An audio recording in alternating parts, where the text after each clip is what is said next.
All right, go. In 5, 4, 3. That's tomorrow, and that is it. In 5, 4, 3. That's tomorrow, and that is it for us today. And we will leave you with a... I can't do it. We'll do it live. Okay. Go. We'll do it live. Fuck it. Do it live. I'll write it, and we'll do it live. Fucking thing sucks. 5, 4, 3. That's tomorrow, and that is it for us today. I'm Bill O'Reilly. Thanks again for watching. We'll leave you with Sting and a cut off his new album. Take it away.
Fireside Chats.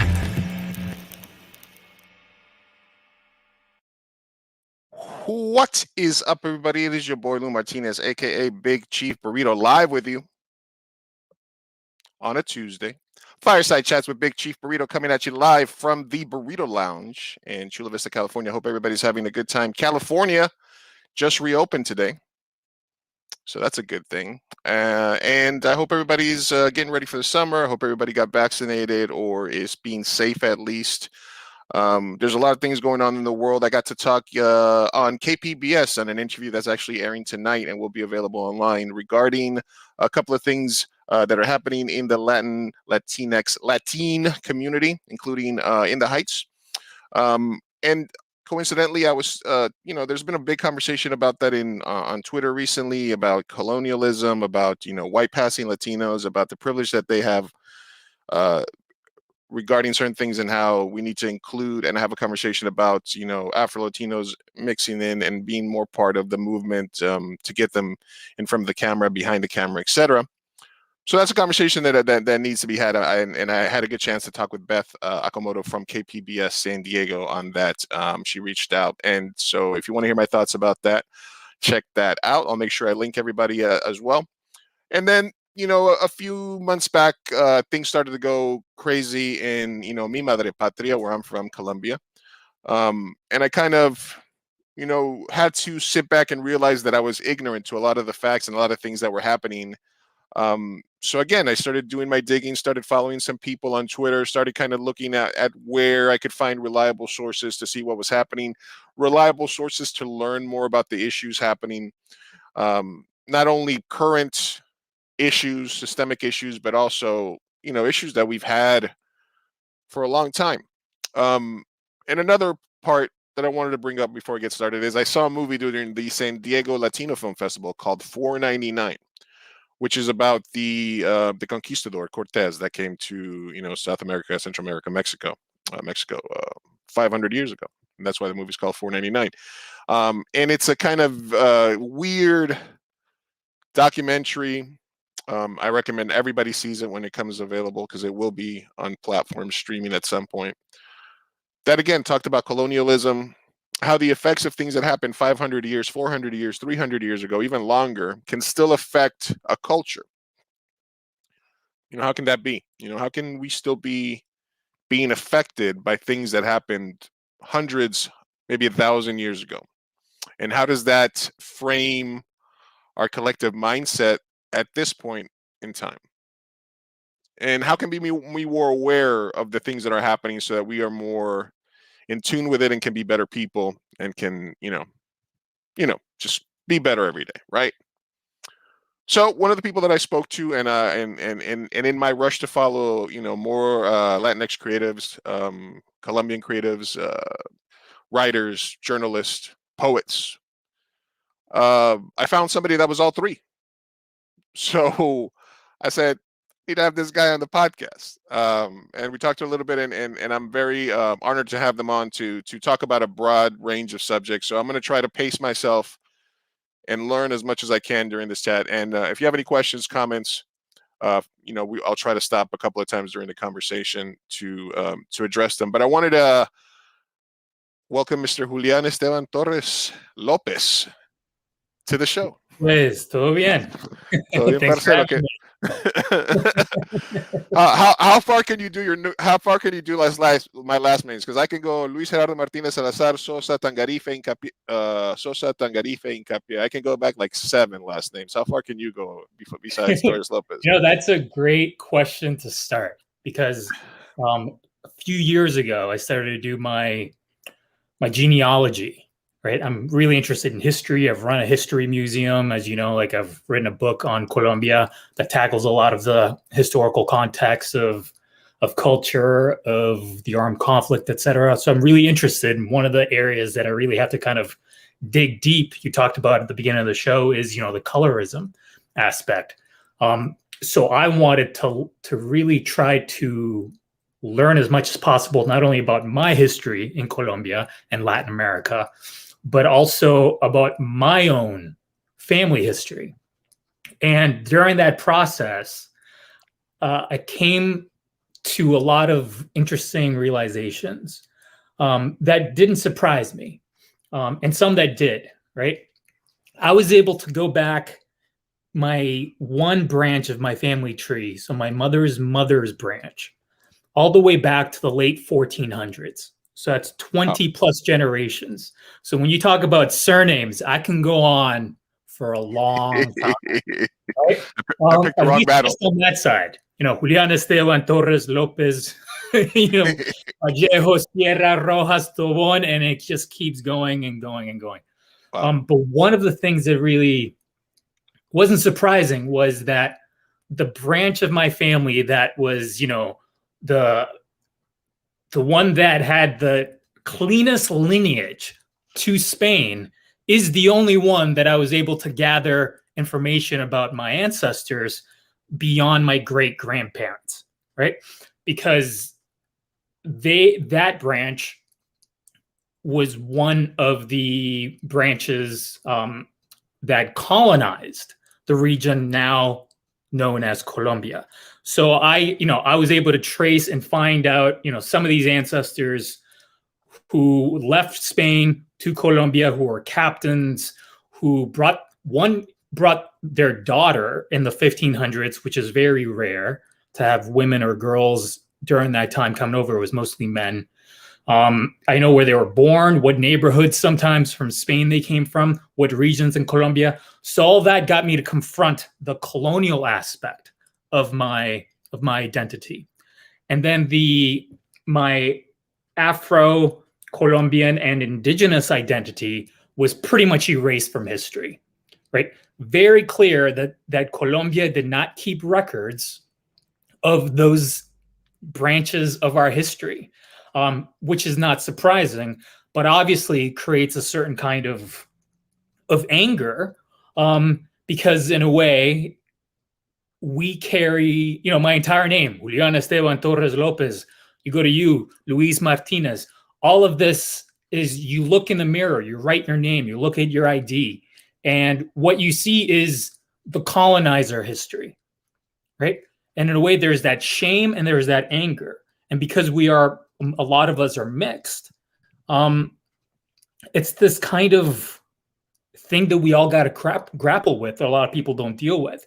So I was able to go back and find, like, oh yeah, one of the captains who came over, who was an ancestor of mine, took over this land from one of the tribes in Antioquia and settled and enslaved the indigenous population. I'm descendants from people who have raped and pillaged my other great ancestors, right? So it's something that I don't think we talk about as much because of this idea that, oh, we're mixed. So we don't even, race is not an issue anymore. But the thing ends up being, we've had a longer issue, more years, more decades, more centuries dealing with imperialism and white supremacy in Latin America than the 13 colonies in the United States, because they were here long before. So the caste system, this idea of, in the United States, we had the one drop rule, right? Where, one drop of African or black blood, Right. and you were black or African. In Latin America, it was a little different. If you had some European blood, some Spaniard blood, for example, you were purified, which that meant that, okay, now that you're mixed, you are no longer at, you don't automatically go to the bottom of the caste system. You are, closer to the heavenly bodies of who they thought were more valuable humans, if they even considered you human at all. So there's still this there is anti-blackness and anti-indigenous sentiments in the Latino, Latin American, and Latinx communities, to the point that we still to this day talk about, bettering the race, which really means whitening the race, as if it's no big deal. We're just talking, you hear it in family reunions. You hear ancestors are like, oh, what are you doing marrying, or family members, what are you doing marrying someone who's darker than you? I made it a point to marry someone who's lighter than me so we can better the race. And even they might be well-intentioned because the system doesn't look upon people of color well. So therefore, they're trying to make sure that their family have better opportunities and less barriers.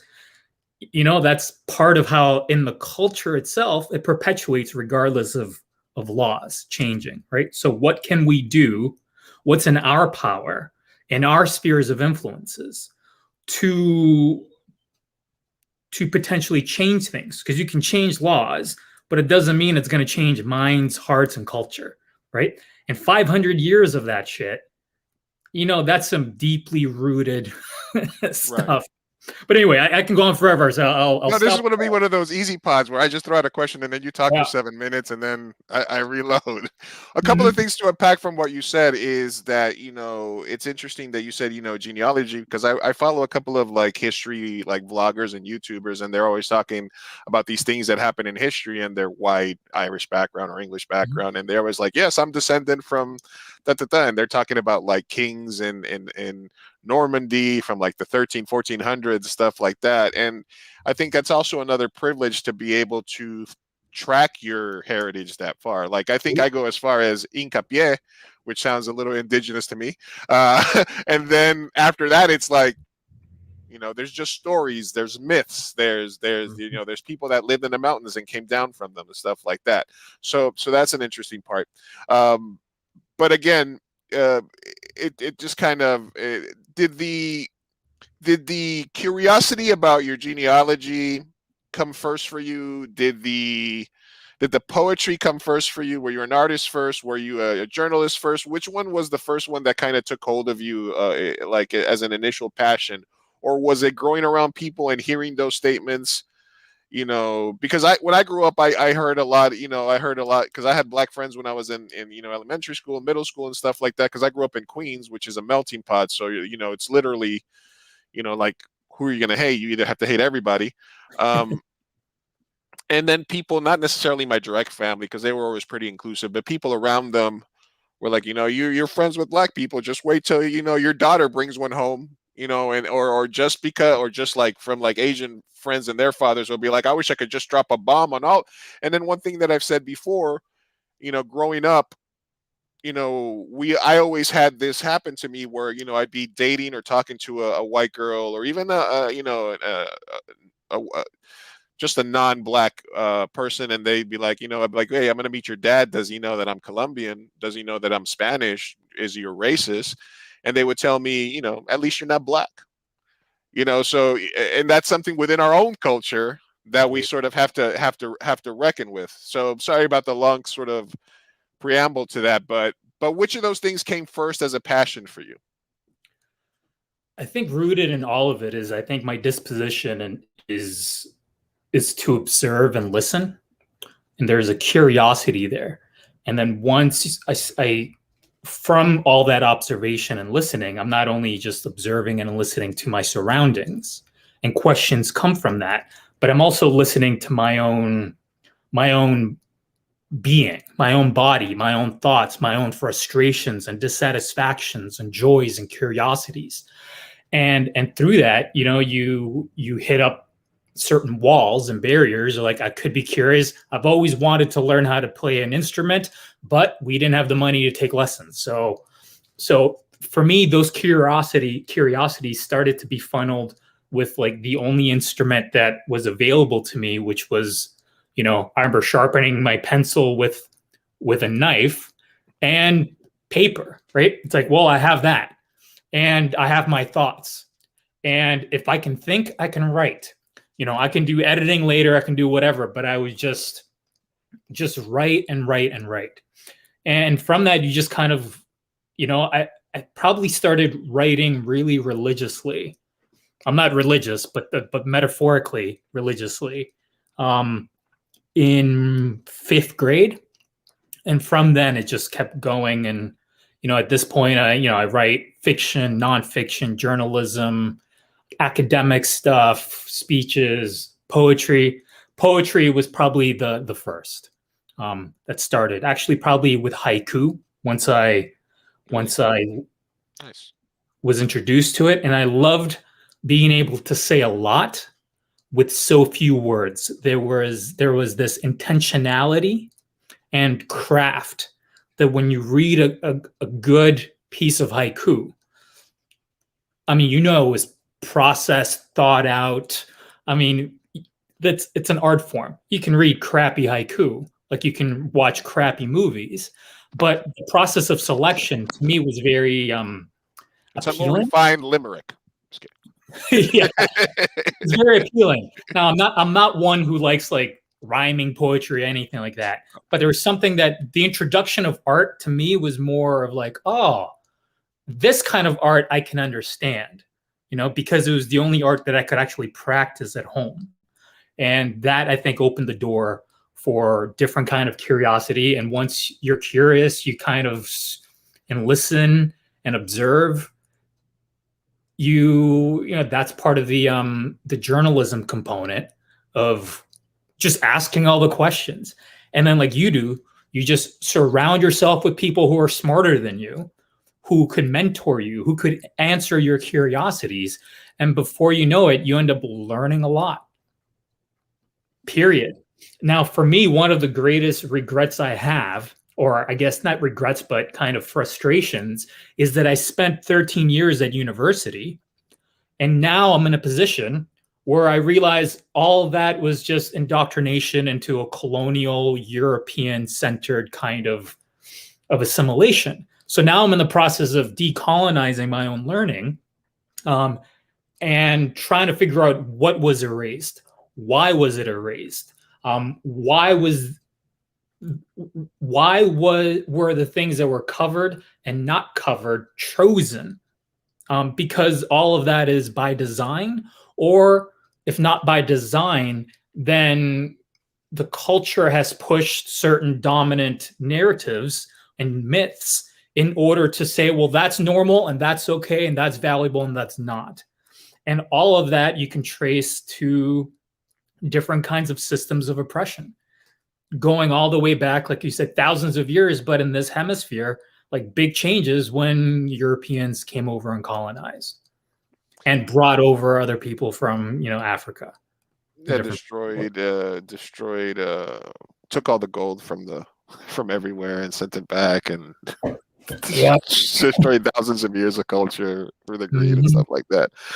So, I mean, it's hard for people to realize that things that happened so long ago can still affect us because of these constructs that were put in place to originally oppress an indigenous people, you know, who once they kind of got the idea that they weren't gods, you know, these aren't gods, these are just some bad motherfuckers that are bringing us disease and they keep killing us, you know. So they had to put these processes in place, you know, with technology, with language, you know, religion being brought in to sort of try to dominate them and subdue people. And there's still remnants and still systems that have been in place, still in place.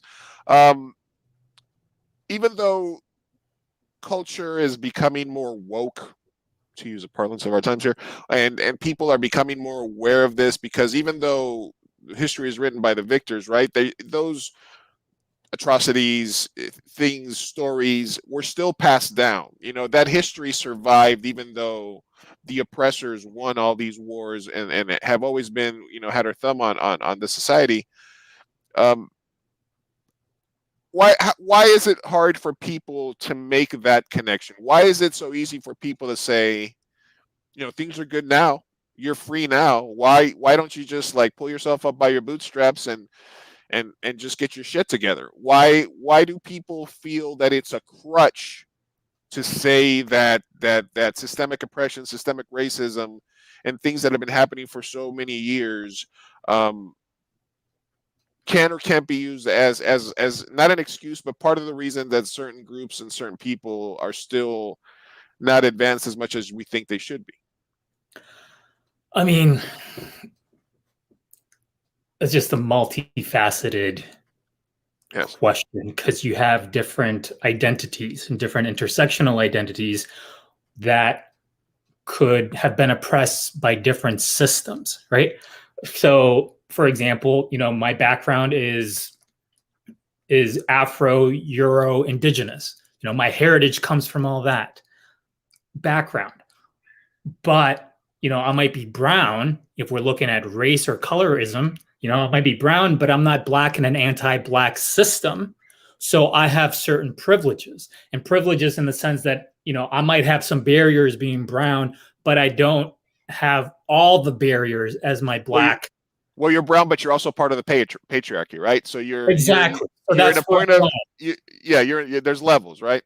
So there's certain levels. So because I might be brown, so I'm not white, I'm not at the top, but I'm not at the bottom of this particular caste system.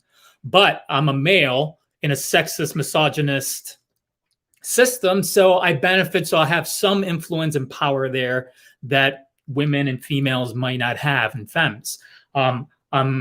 I am, you know, hetero. I am able-bodied to a certain extent. I have my own mental health disabilities and different conditions, but, you know, I'm assumed certain things that those prejudices and biases are not are very strong in certain parts of my identity, and I benefit from others, right? So looking at it holistically, I think it's difficult for some people to, well, one, it's a lot. There's been a lot of propaganda, right? When you're like, if you're in a system that no longer forces you, quote unquote, to be in a specific caste rung, right? Then it's like, well, let's just keep telling people this myth about individualism and meritocracy. And if you just work hard enough,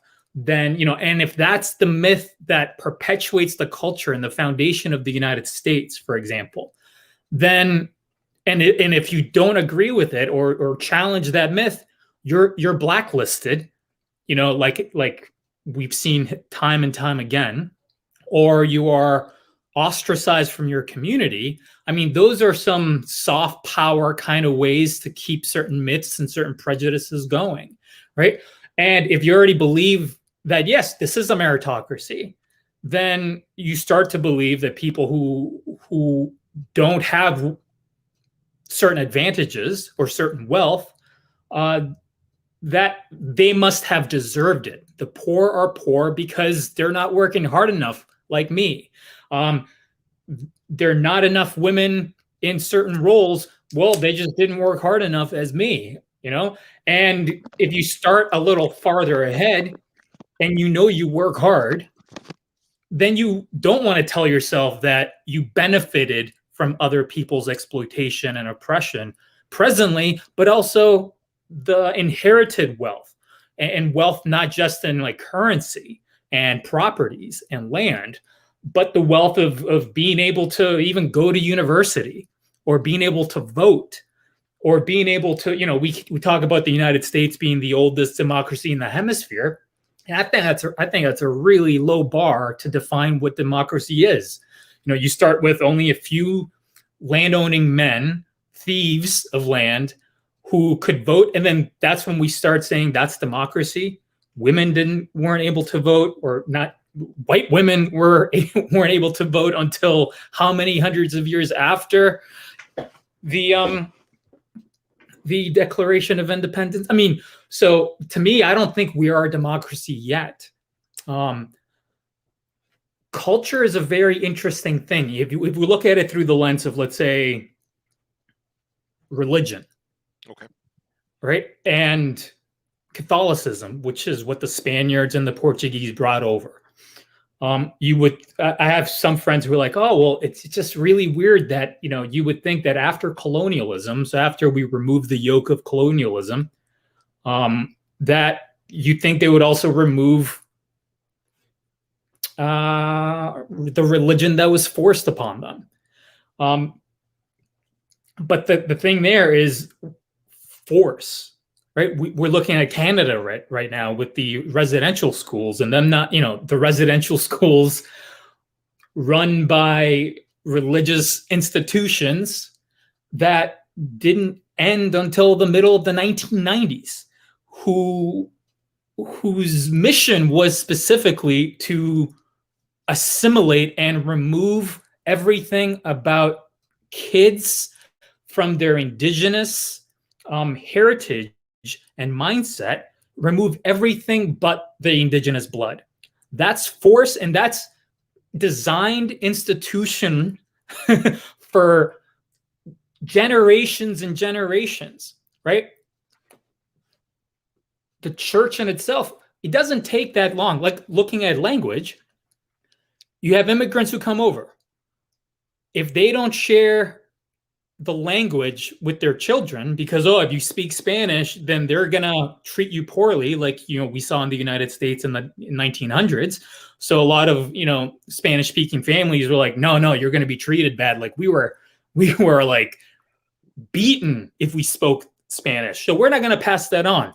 Boom, you cut a certain part of your culture, then you embrace the culture you're in. So it doesn't take long to either pass a culture or to stop a culture. And when you create vacuums where culture is then forced upon you, like religion was for indigenous populations and for kidnapped and taken hostage humans from Africa when they were brought over, then you realize, oh, well, multiply that forced belief system for hundreds of years. And then the erasure of the traditional ancestor type of other ways to interpret, you know, why it is that we exist, or how to be with each other and with the world. I mean, that's strong, especially when you're like, oh, if you don't believe this, then there's going to be this risk and punishment. But if you do believe this, then there's this reward.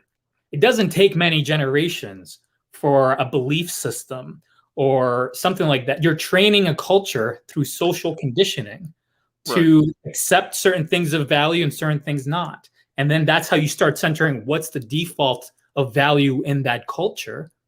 And you get where we're at today with certain caste systems that you see historically in the United States from the time the Europeans came over of, oh, they're still at the top. Well, I wonder why. Is it just because white men are the smartest, most intelligent, or did they benefit from certain institutions? Right? They set the rules when the game started, right? Exactly. And they decided when the game started. when the game started, and then they allowed it, and then they started to allow it to okay, who can play, and Right. then once they're ahead, it's like playing Monopoly, and you start with Right.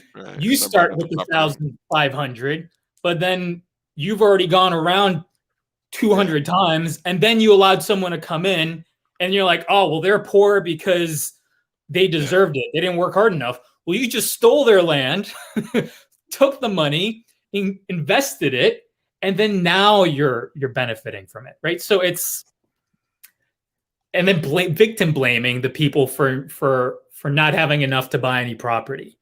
One of the things that you said in regards to religion, which I always found interesting, is just seeing the conversation, for example, in Black African American culture, which is that people were so in love and so beholden to this religion that was forced upon them by their oppressors, and it's very hard for them to make that connection, and they still love the religion. And that can be the African American culture, Latino culture as well in South America, where they're like, but you realize that church and Catholicism was thrust upon you. That wasn't you worship gods in the earth and the sun and things like this, and they told you about the spaghetti monster in the sky, and they threatened you to death, and 500 years later you're still worshiping. And is that because it's like in the DNA by this point that people are so afraid to look at that truth?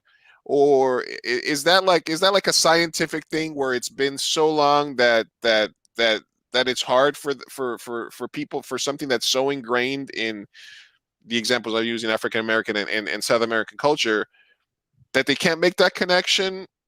I mean, I think it's easier for young kids now to sort of look at it and be able to like objectively look at it. But can you talk a little bit about that and how why that's so deeply inside of us? Yeah. I mean, I can give a personal example. So there are consequences to going against the grain of the majority, right? And I was raised, indoctrinated in Catholicism in the most Catholic country in the hemisphere, Colombia, and you question anything and you're ostracized. Like you, even as a child, anything's like, oh, why is that? Well, it's because of God. Or why is this? Or well, aren't we also, why are we so dark? Oh no, like, well, we're not Black, we're not indigenous, we're white.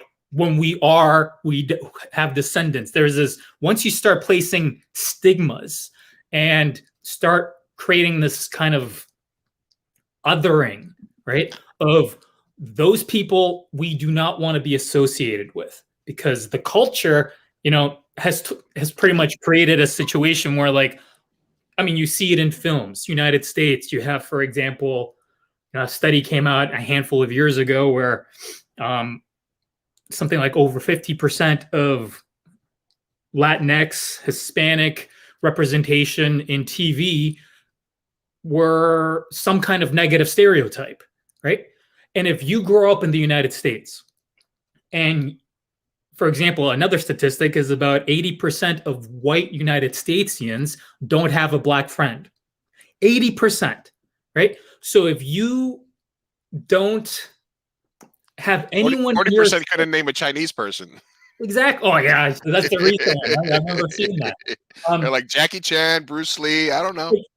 It's like, yeah, I remember seeing that.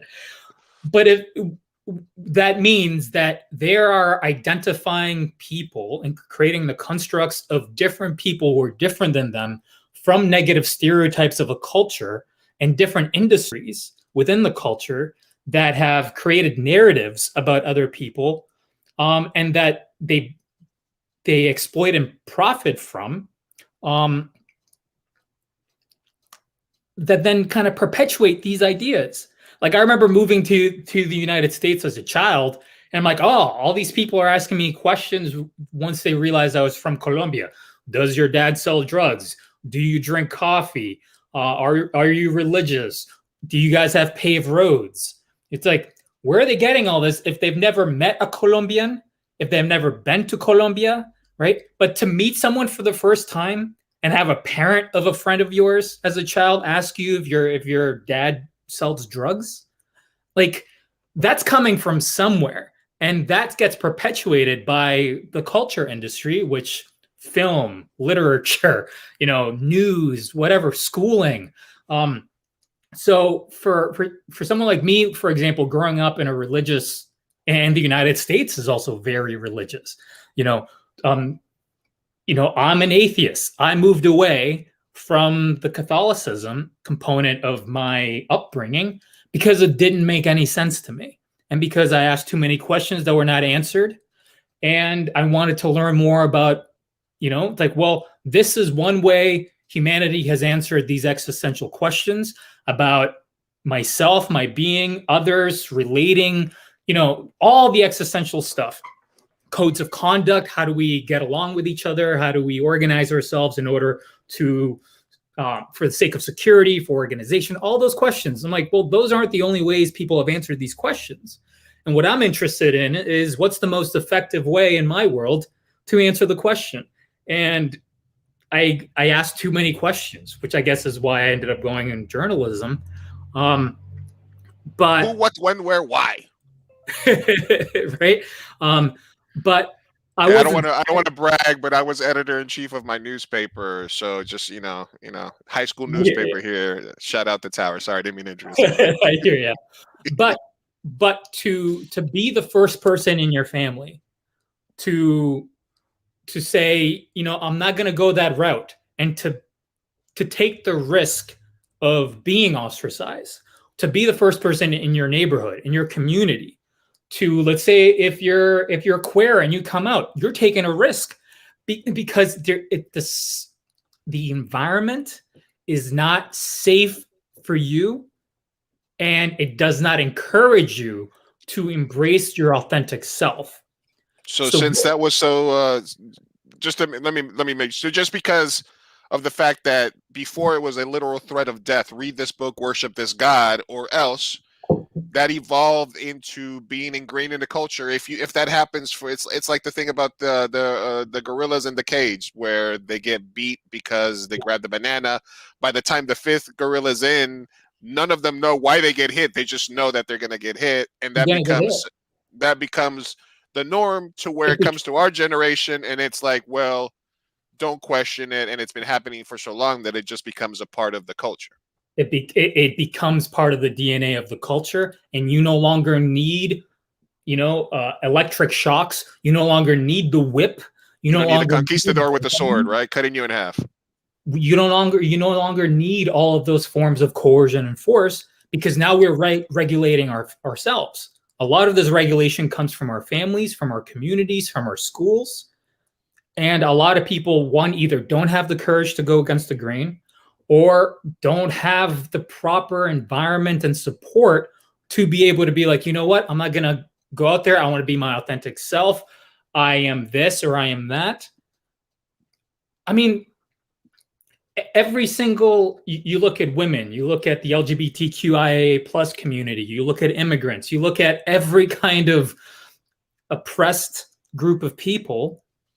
And at some point or another in the United States and the hemisphere, it was illegal to be your authentic self, to the point that you could be jailed if you were in the United States. If you had some kind of physical disability that was deemed as disgusting, you could be jailed walking outside.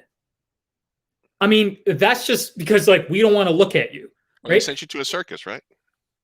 You had, for example, you have in Colombia, and a lot of, I'm just going to focus on Colombia, but you had, 1492, Columbus sailed the ocean blue.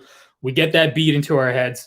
But during that time, that same year, the Alhambra decree by the royals of Spain pretty much gave the Jewish population of the Sephardic Jewish population in Spain three options. You either convert to Christianity, you either leave what we know of as Spain now, or you stay and potentially face death. So you had a mass exodus from Spain, 200 plus thousand people leaving Spain because of those. I mean, that becomes ingrained in a certain culture and every system within it. And because a lot of them ended up going to Latin America, a lot of them ended up going to Colombia. And because of the same structures and the same fears, they could only practice Judaism secretly, because if they practice, if they present it as Jewish with their rituals and habits, in the same way of the different rituals brought over from Africa, then you were considered a witch doctor. Then you were considered a heathen. Then you were considered all these different things. So what you have is a culture, a hidden culture that ends up creating what they called crypto Jews. So secret Jews that would then pass along their traditions secretly. Well, why would you need to pass along your traditions secretly? Well, because there's some force trying to wipe you out, right? It's a different kind of genocide, and control that. And you succeed the more generations you keep going. So before you know it, you realize, well, a lot of us in Colombia are descendants of crypto Jews, but we don't even consider ourselves Jewish. I mean, they succeeded after 500 years of Catholicism being forced, for example. So in that sense, like, you don't really, it becomes so, the social control mechanisms are so ingrained in our culture, you don't need force anymore. And I mean, still, you see it everywhere. If a politician, even in the United States, the so-called most advanced free nation in the world, and I definitely say so-called, try running as an atheist. Mm. I mean, you're shooting yourself in the foot, but it's going to take those people to run, just like it's going to take people to run who are on the autism spectrum or have disabilities or are LGBTQIA+, or are immigrants who are nationalized. Once we start forcing the culture to imagine different worlds that go against the grain and disrupt the narratives we are given, then we're going to have an easier way to change the minds and hearts of people to then accept maybe one day having an atheist. I mean, we know there are a lot of atheists in politics, but they don't come out and say it. Well, why? There is a social pressure there because it's political suicide, because they understand that it doesn't matter if you're protected under the law. It's going to be costly in different ways. Yeah, we had one recently in the U.S. who couldn't name a Bible verse to which is your favorite verse? Oh, I got a lot of them. You want to give us just one? Nah, just the Bible in general. It's like really good. I mean, here, I can hold it up. One thing that I remembered when you brought that up is my experience when I got to Colombia, because my father is completely agnostic. He doesn't believe in anything. He's from Uruguay, where that's a religious culture, but not necessarily as such. And my mom was more spiritual and stuff like that. And I was born in Medellin. I lived there for a couple of years, but I grew up mostly when I was a small kid in the U.S. When we were living in the U.S., because my mom knew that I would be speaking English everywhere, she only let me speak Spanish in the house. And when we were living in Colombia, because we would be speaking Spanish everywhere, she only made me speak English in the house. So I would say like, "Hey, me duele el armo," and she'd be like, what the fuck is that? Just say, figure out the word.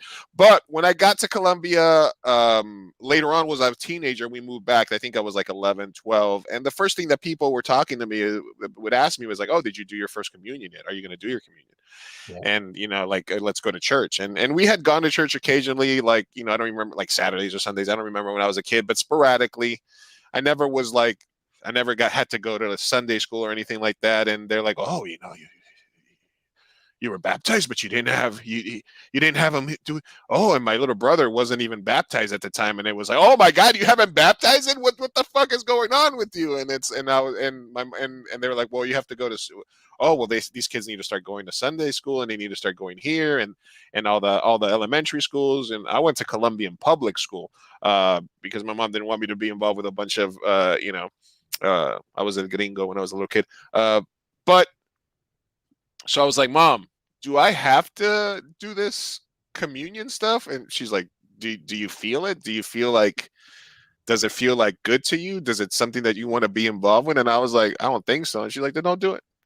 That's fine. You don't have to do shit. And so I was lucky that I had parents that either didn't give a fuck or were like, let me, figure out my own way. And then from then on, I got curious and I studied Catholicism and I studied Buddhism. And I consider myself like a non-practicing Buddhist, sort of like in my mind frame and kind of what I like to feel and stuff like that. But it's just interesting, to sort of think about that fact that it's been happening for so long that I think it becomes ingrained, in our mental, DNA that, like you said, we don't have to get beaten anymore to sort of still be a part of it. And these people that are just like dead, you cannot tell them anything bad about religion or anything. They will not allow themselves to open that book, or very few people. I won't say nobody, because there are people that say, you know what, it's probably, maybe it's the kid molesting or the Catholic priest that went to Argentina and Colombia and like raped thousands of kids and stuff like that. That maybe they're like, well, maybe it's not as good.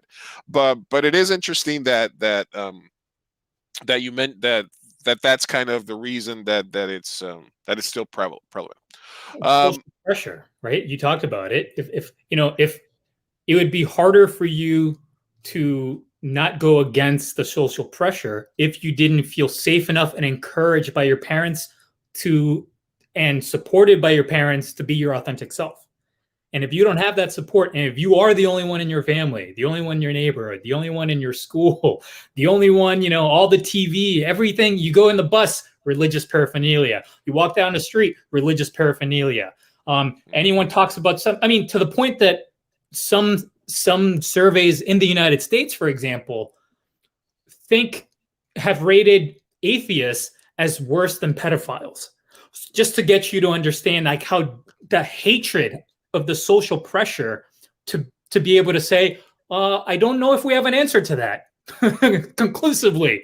You're worse than a pedophile. Like, absolutely. And the good thing about that is when my entire family would go to church on Sundays, I got to stay home and play Atari. And I remember Atari. No, so you were born in Medellin too. So I was born in Medellin. And you have a Queens connection. So my parents were undocumented migrants, and they were living in Queens before I was born, after they got married.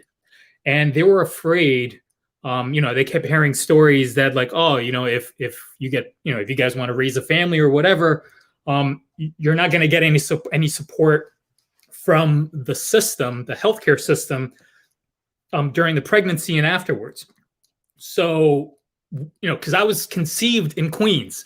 So I'm always thinking of like what my life would have been like if I was actually born in Queens, because they were living there, they were working there, so I have this like deep connection to Queens as like my second home.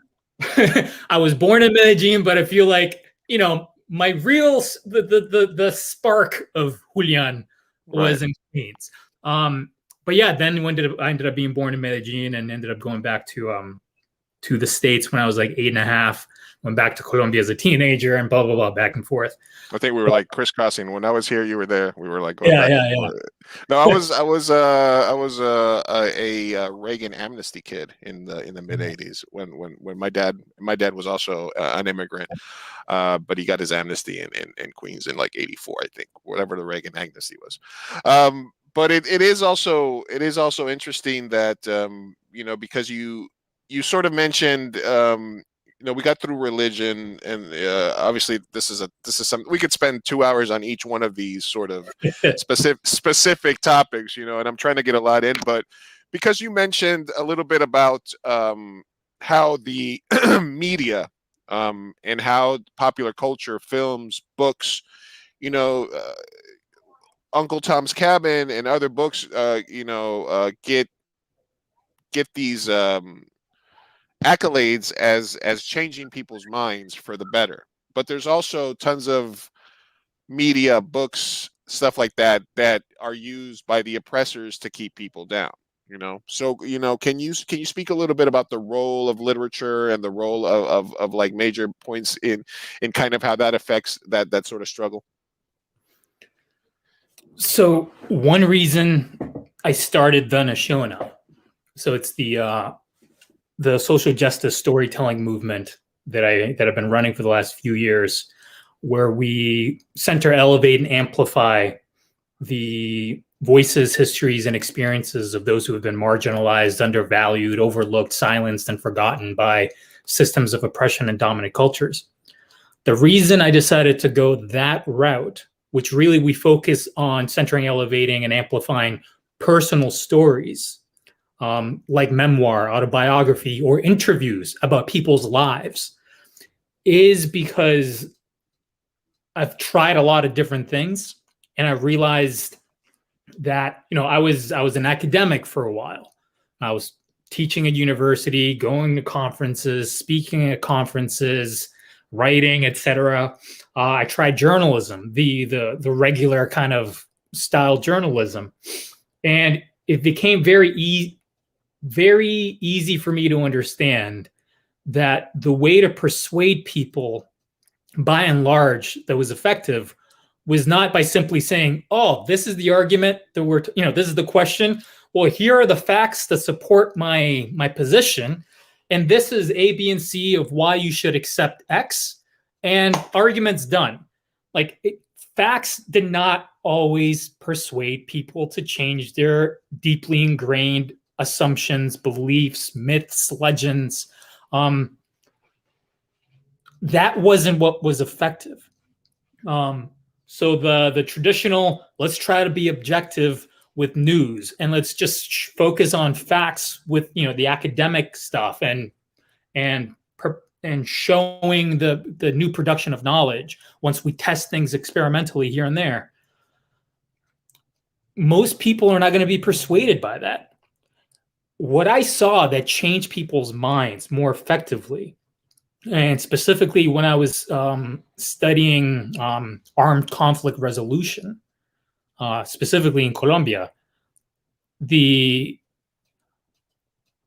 I saw that division between enemies, that hatred that you have. Like we're seeing strong divisions in the United States right now, between the left and the right, and even within parties of the right and of the left, right?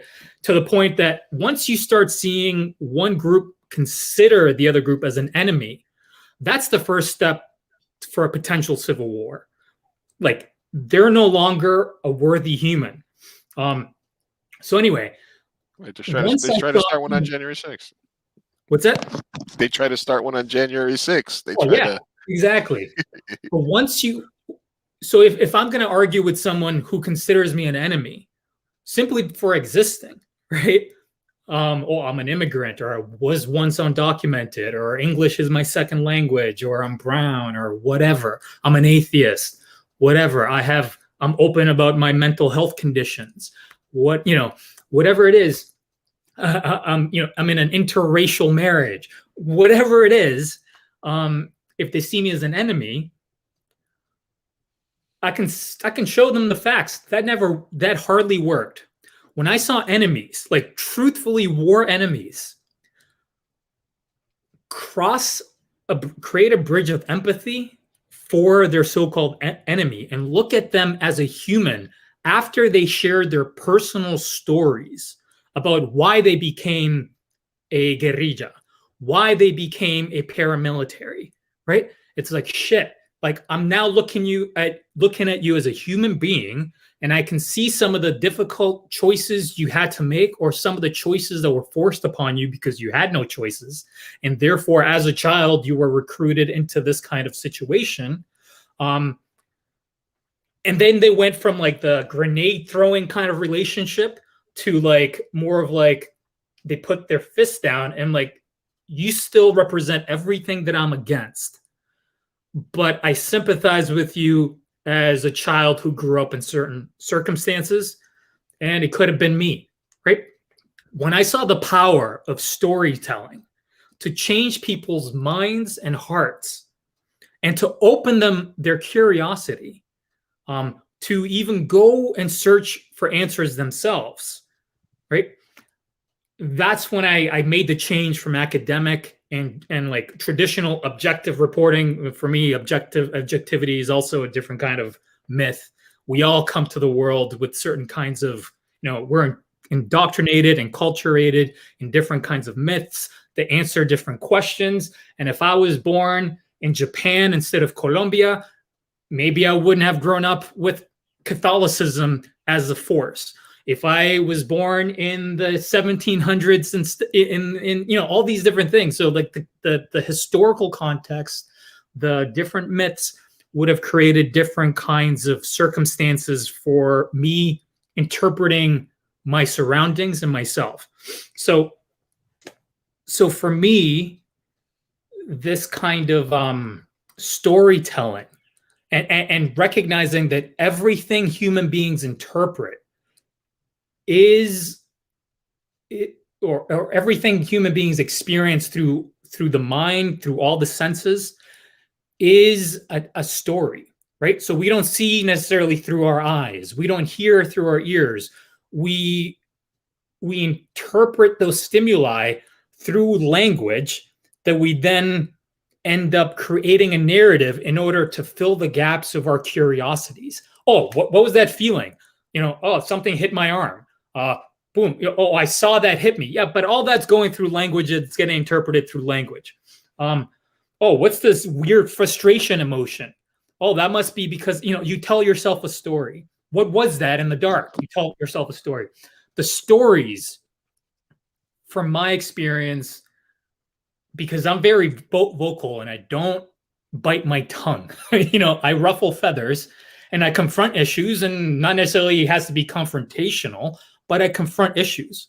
That I've had the best luck telling my personal story to at least get others to be like, oh, well, that makes sense. And create that open door for potentially humanizing the other, which is our tagline at TheNasiona, humanize the other. And that's what I'm trying to do. So I've focused now the past X number of years just simply trying to inundate the culture with as many stories, personal stories as possible from the people who have not been traditionally represented by the dominant culture. So then we can create a new normal and normalize that. So then people can imagine us in a way that goes against the negative caricatures that have othered us for so long. I think the power of storytelling, whether it's literature, whether it's movies, power for good or power for bad. And for a lot of us, it's been for bad for a very long time.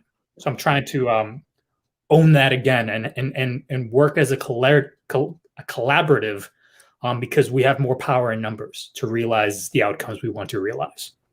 There's also, the added layer, if you're bilingual, of whether you think in Spanish or in English or in another language, and in accepting that and either translating it in your head or absorbing it and then letting it do its thing. We are, after all, a collection of everything that has happened up until this point.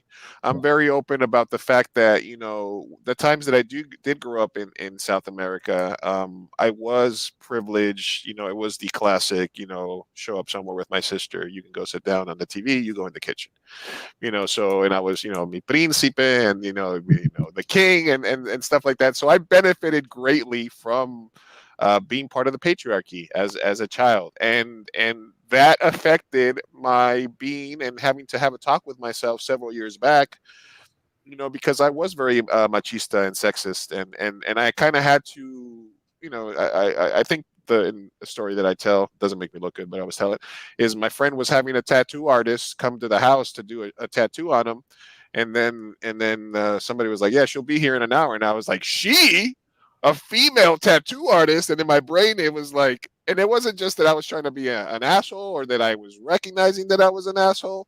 It just, it affected me because my brain wasn't putting that together. Yeah. Female tattoo artists are some of the dopest artists in the world. And I was like, wow, why do I have that thought? You know, like, and then it's still like once in a while I have to sort of check myself because, I try to be part of conversations and you're online and you want to give your opinion and you want to give feedback. I remember, somebody was talking, had posted something and they were like, yeah, I'm in the process, and it was a female filmmaker, and she's like, I'm a writer and I'm in the process of finding the right director for my project. And I think I commented something like, it's for me, it's kind of finding a project that I love as is, but also a relationship with the writer where they'll let me sort of bring something else out of it. And they were like, yeah, I understand the process. And I was like, okay, was I mansplaining the art process there, or was I just giving my honest opinion about something? And am I not aware that by me putting something like that out there, I'm trying to belittle, So it's a constant struggle myself to sort of redefine who I am and what things have brought me to this point, and being open enough with yourself to point out those negatives, forgive yourself, which is important across the board, mental health wise, and then just try to be better. So I appreciate you and other people that answer my ignorant questions and that talk to me about stuff like that, and people that I've spoken to, and the women in my life that are now the backbone of my production company, and that help me, be the creative that I am by helping me and learning to let people that are better than you do the things that you're not as good at is an important part of being an artist. So it's interesting that we're having this conversation about that and about growth and about how it affects the arts. And I really like the fact, if you guys haven't, TheNasiona, you can find them on Twitter. You can find the website. I have it here underneath, and you can also listen to the podcast where Julián and his team talk about different issues. Like I said, from interviews to allowing people spaces to tell their stories. I know you have not competitions, but like sort of events where you invite people to tell their stories and things like that. And I think like I said, when I found you, and I was like, hey, this guy that's covering a lot of bases, seems like a real interesting guy. And so I want to say thank you. Obviously appreciate the fact that you're here and that you're having this conversation and that you're educating us. All right. A couple of other topics I wanted to touch on. Let's go into, the current sort of hot topic is the movie In the Heights. I've been saying that they got it about 85% right, 80 to 80. Like the poster got it right because you had the white passing Latina, you had the Puerto Rican, you had the Platano Dominican with, the thing, and then they had the black guy there, but the black guy wasn't Afro-Dominican, he was just a regular African-American. So I don't know if that's why they thought they could get away with not showing any Afro-Latinos, and they had them in the background, which, they showed him at the barbershop and cooking up the Dominican food trucks. I mean, I spent a lot of time in Washington Heights. It'd be like making a movie about Jackson Heights and not having any Colombians, or making a movie about San Diego with not having any Mexicans. We can celebrate the fact that it's Latinx excellence on the screen. We can celebrate that a major studio put money behind this and that somebody like Lin-Manuel Miranda got a chance to make this film, while at the same time criticizing it and wanting more for the product, right? Where do you fall on that controversy or on that current topic? I think if we look at it through kind of the story you told about your experience, about your machismo, and and recognizing that and moving forward, we grow up in certain cultures. Most if I tell you to identify, okay, what comes to mind when I say the color blue? You might think of blueberries or whatever, but what comes to mind when I say the color blue and pink? And then that goes to, oh, boy and girl. Well, why is that?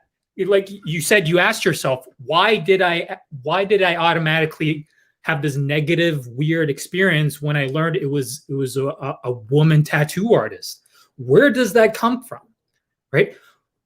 All of those kind of knee-jerk reactions that feel like they come from a part of us so deep that we don't have a choice over it, we're fighting that. That's where the systems of oppression and culture and dominant cultures have their greatest influence, to the point that you don't need the whip, that you don't need the law, that you don't even need the social pressure.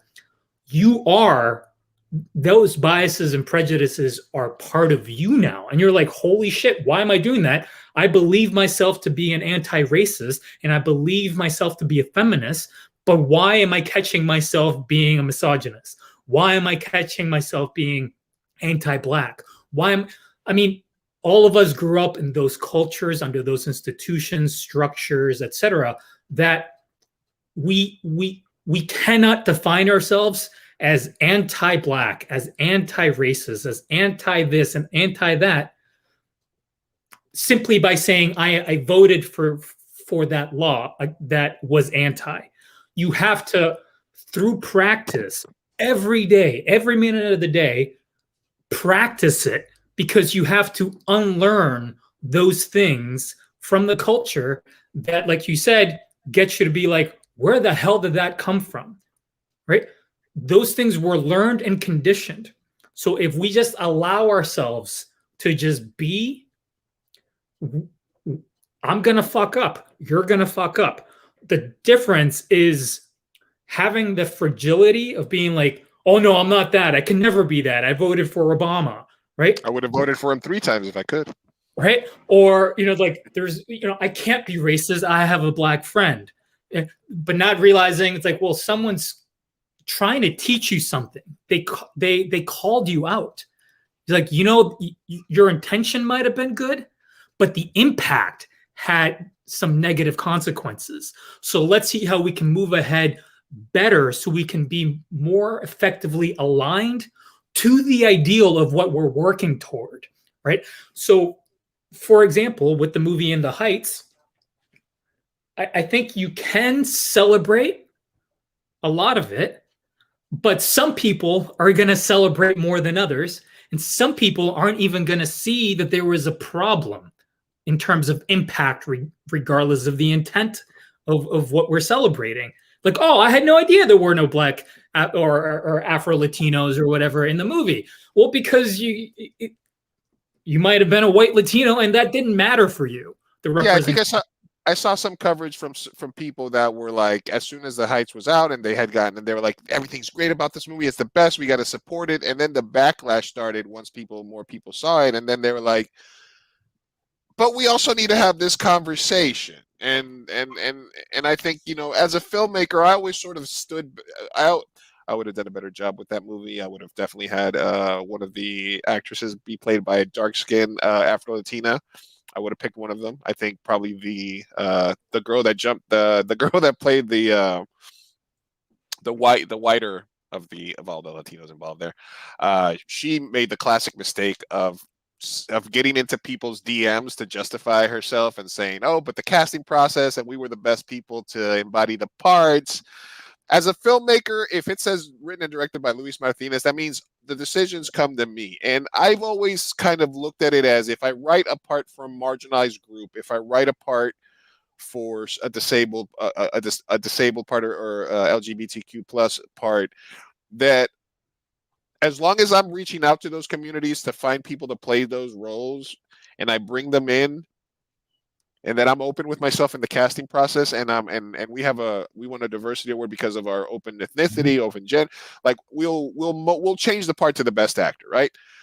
I always felt that as long as I did that I could feel clean about my casting choices and about my art at the end of the day, because at the end of the day, it's your art, so you have to make that ultimate decision. Even if you decide I'm going to go with the whiter or white passing actor for this part, but I think that my thought process has to evolve a little bit into the representation matters aspect, because I'm seeing my Afro Latinx brothers and sisters that are saying, you know what, I don't even want to watch this movie. How are you going to make a movie about Washington Heights and just have us all dancing in the background and cutting hair and at the barber shop. I had a Dominican barber when I was in Queens. They're the best fucking barbers in New York, of course. But and then not give one of the major parts, and then take away the part of the story that was sort of self-reflective from the play, which was Nina's dad, the guy who owns the taxi shop, being racist against African Americans. So you didn't make any of the parts Afro-Latino in a Washington Heights movie. You took away the aspect of the storyline that sort of was the let's look inward and sort of realize that this is something happening in the movie. So I think as an artist and as a filmmaker, I have to sort of evolve my views a little bit to say it's not necessarily enough to feel clean about your casting process because you felt you picked the right person. You also have to take into account the times that we're living in and the fact that people expect more from us when you rest. You know, is there something to that, Julián?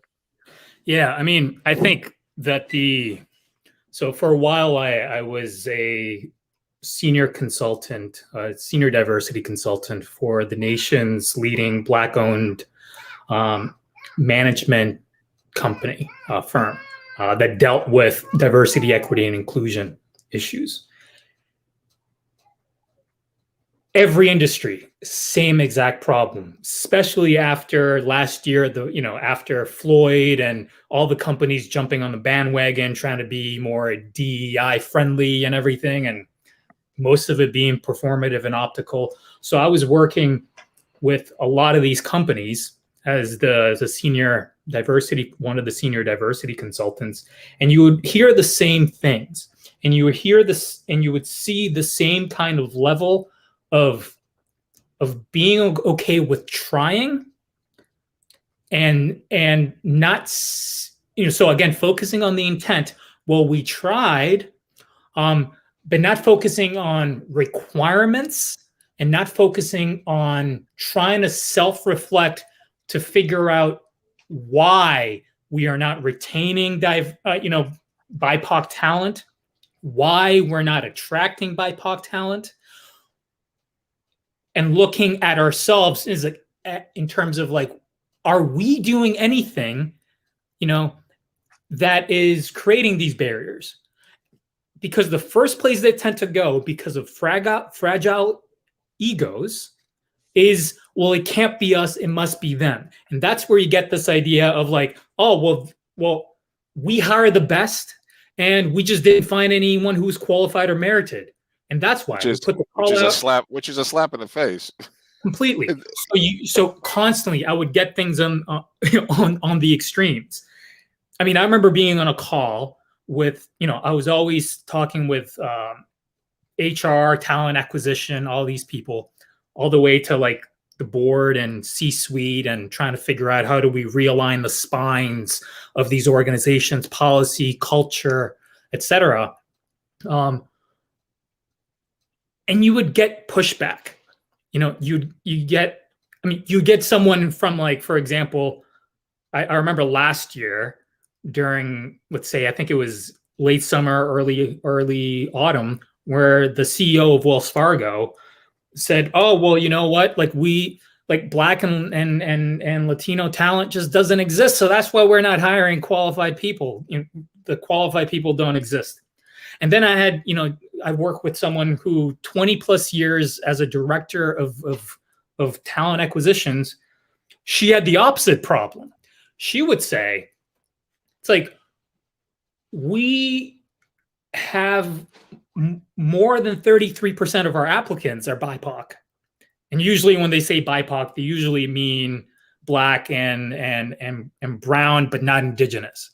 So that's another aspect that gets really forgotten, or forgotten seems to imply that it just wasn't intentional. A lot of them don't choose for bias reasons.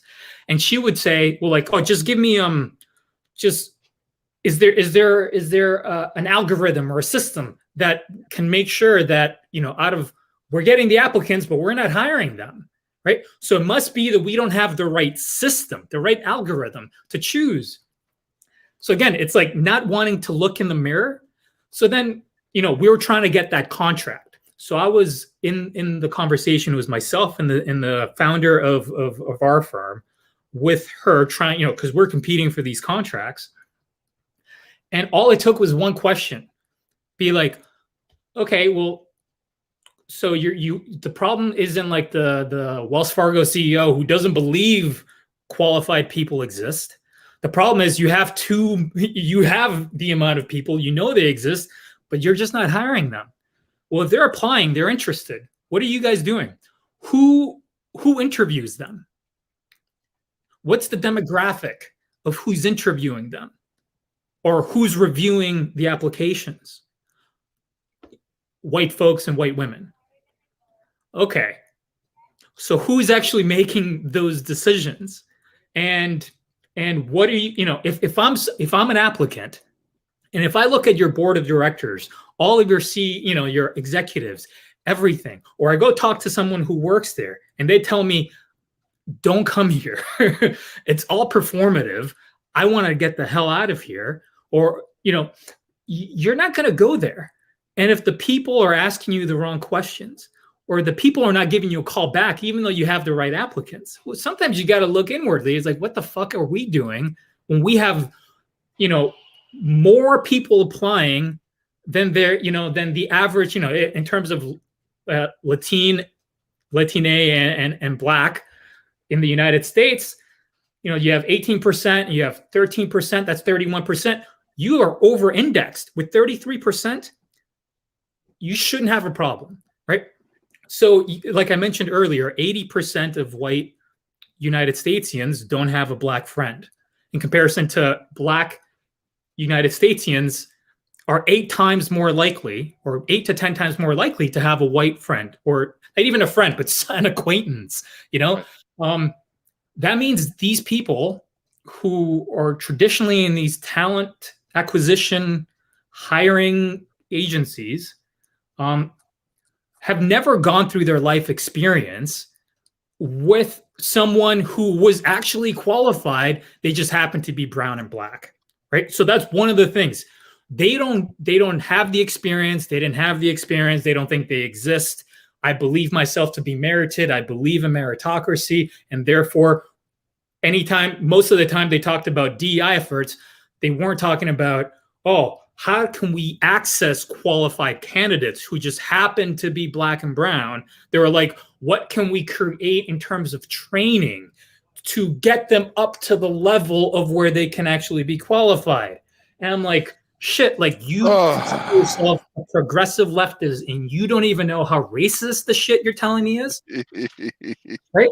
Like, so with that going, they're not in the rooms. They don't care about being in the rooms, and they want to do as little effort. So at least they can check off the boxes. When we would push them, being like, "Oh wait, you're okay with us doing what we got to do in order to diversify the bottom rungs of your system." Well, what are you doing in terms of the C-suite? What are you doing in terms of the board of directors? Oh no, well we can't. They've been around and they're very valuable.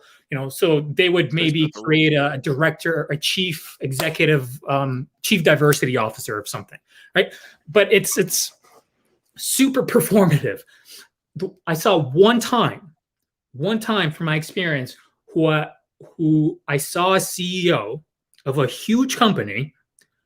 I was in the meeting with their executives, and all the executives are like, well, if you really want us to focus on DEI and have that a goal and all these things, then that's going to be costly for us moving down. And if you're okay with us kind of taking a step back, and that's going to slow down our process, because in order to do that, we, to get merited qualified candidates who are Black and brown, we're going to have to do all this extra work and resources. And the CEO is like, well, he was more professional in the white sense, but ultimately he was like, this isn't a goal. This is a requirement. Now, once you change that mindset to it's a requirement and we will take on the cost, that's when you start changing the culture. That's when you start changing the policies. That's when your employees and the potential employees are going to be like, they're serious about this, right? And ultimately, it's going to be a long-term profit for you in terms of all the opportunities you're going to create, the people you're going to be able to attract who are merited, who are going to want to work for you, who are going to want to stay, because retention is one of the biggest problems. Because I have to code switch and mask every time I'm there because I'm experiencing microaggressions, whatever. So going back to In the Heights, people don't quit their jobs; they quit their bosses.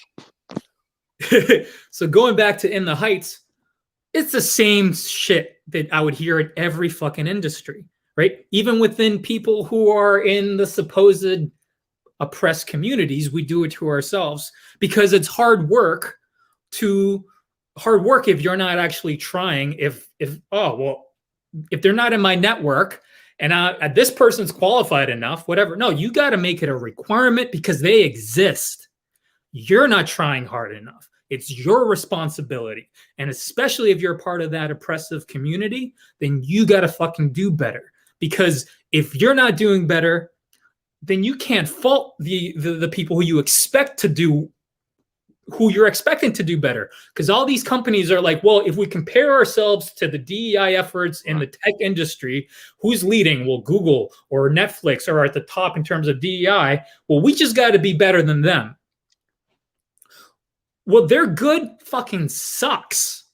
So the bar is that low, then we're okay with being that low because we just went one stride further? Nah. So one thing we would try to do is like, okay, well, they're not in your Rolodex. These people you say you don't exist, we know they exist. So we're going to introduce you to these people so you can't ever fucking tell me that they don't exist. So so it's how do you get them in the room? How do you challenge their preconceived notions about why they're not hiring and how to get them to look internally? So I think the same thing has to be done in the film industry, in the publishing industry, every industry, especially in the culture industry, because we are getting more power. And the Latin community, 26 or whatever percent of films in the United States box office, but we make up 18% of the population, and you're not creating content for the people who are actually consuming it and they want to see themselves on the screen. So we got to do better, but I do think we can celebrate. I'll totally celebrate something that I feel like, oh, it's actually representing me somehow. But right. It can't just be like, well, I'm okay because it represented me and I'm a lighter skinned brown person, Latino, right? I cannot be satisfied until everyone who's oppressed is satisfied. So we got to keep going, but we got to be open to the criticism. And the knee-jerk reaction can't be like, well, you should be happy that at least we have something. What was it? Malcolm X, he's like something with regard to like, oh, a knife on your back. Yeah, like you take it out an inch. And then you just pull it out a couple inches, so you should be happy it's no longer deeper. No, I still got a fucking knife in my back. The goal is to take the knife out. Or no, the goal is to not even have a knife in my back. And you got some power into figuring out like who's wielding the knife. So I think Band-Aid and some Neosporin. One of the things that something that Chris Rock actually said, which is about the film industry in LA, which is, you have to go out of your way in Los Angeles to not hire Mexicans because they're literally everywhere. So you had the dancers. What do you need to be a star in a musical? You need to be able to dance. A lot of people in the back looked like they were really good dancers.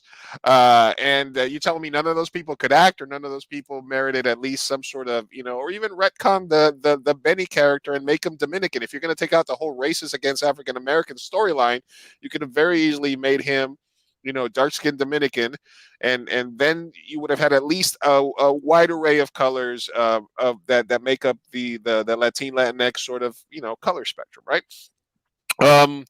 Wanted to catch up here. We had two people that came in and said hello. Thank you very much for stopping by. Beth says, love the thought-provoking discussion. Thank you both. Thank you for stopping by. And Tiana said something that you said, which is performative allyship is what I call it, and I agree there. My thought on that is diversity programs. Over the last couple of years, there's been a big rush to say, Netflix said it and Amazon said it. Oh, we did a study and we gave people a bunch of money and they told us what we already know, which is we don't have a lot of Latino showrunners. We don't have a lot of in the shows that we have, we cancel them. You can count on your hand the big Latino shows one day at a time. And then after that, I have to struggle to sort of to get out there. And I'm not a up and coming director. I get judged next to all other established directors in the industry. So I applied to some of these diversity programs, and during the interview process, some of them were like, "Yeah, we'd love to offer you this internship or this. Lou, you've made 2 feature films, 15 short films. We'd love to offer you the ability to come on set and shadow an experienced director for 2 months as they shoot this season of this show." And it's going to be a small stipend, but you'll be able to learn. And I'm just like, you want me to go learn how to be a director? All I want is to get into a room and pitch my ideas. And it got to the point where I was sitting in some of these meetings and I felt like they were just checking boxes off. They're like, Lou, what is the story that you want to tell? What do you need, dude? I have a documentary. I have intellectual properties for horror films, drama. I'm mostly a comedian. I mean, I mostly write funny stuff, but but I can write for any genre. What do you want? I just want a chance to pitch I don't need to learn how to direct films. I don't need to learn how to write. I don't need you to throw me this. I need you to actually just say, okay, we're going to put Luis Martinez next to Joe Smith, and we need a B unit director for the next Transformers movie. All he needs to do is be able to go follow instructions and go shoot some B-roll. Can I not get that? Am I not? Can you just not consider me for that and let me get a little bit of this? I don't need to go. Like, well, why can't you do that? I'm like, because I'm 44. I live at home. I take care of a 90-year-old elderly dad. I have things. I have a autistic stepkid. I have shit going on in my life that I can't just get up and go for a little stipend to go hang out on the movie set and take notes and be like, oh, okay, and then you yell action. Oh my God, that's so awesome.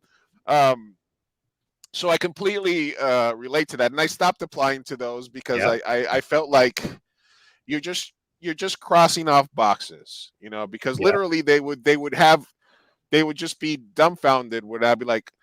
They're like, yeah, so what's the project you want to pitch? So I'm like, okay, listen, I just want to tell you a little bit about myself. They're like, I don't know how to fill out this box. What is the project that you want to pitch us? Or what is, and so you hit it right on the head. There's a difference between a goal and a directive and saying, let's stop talking about the diversity program.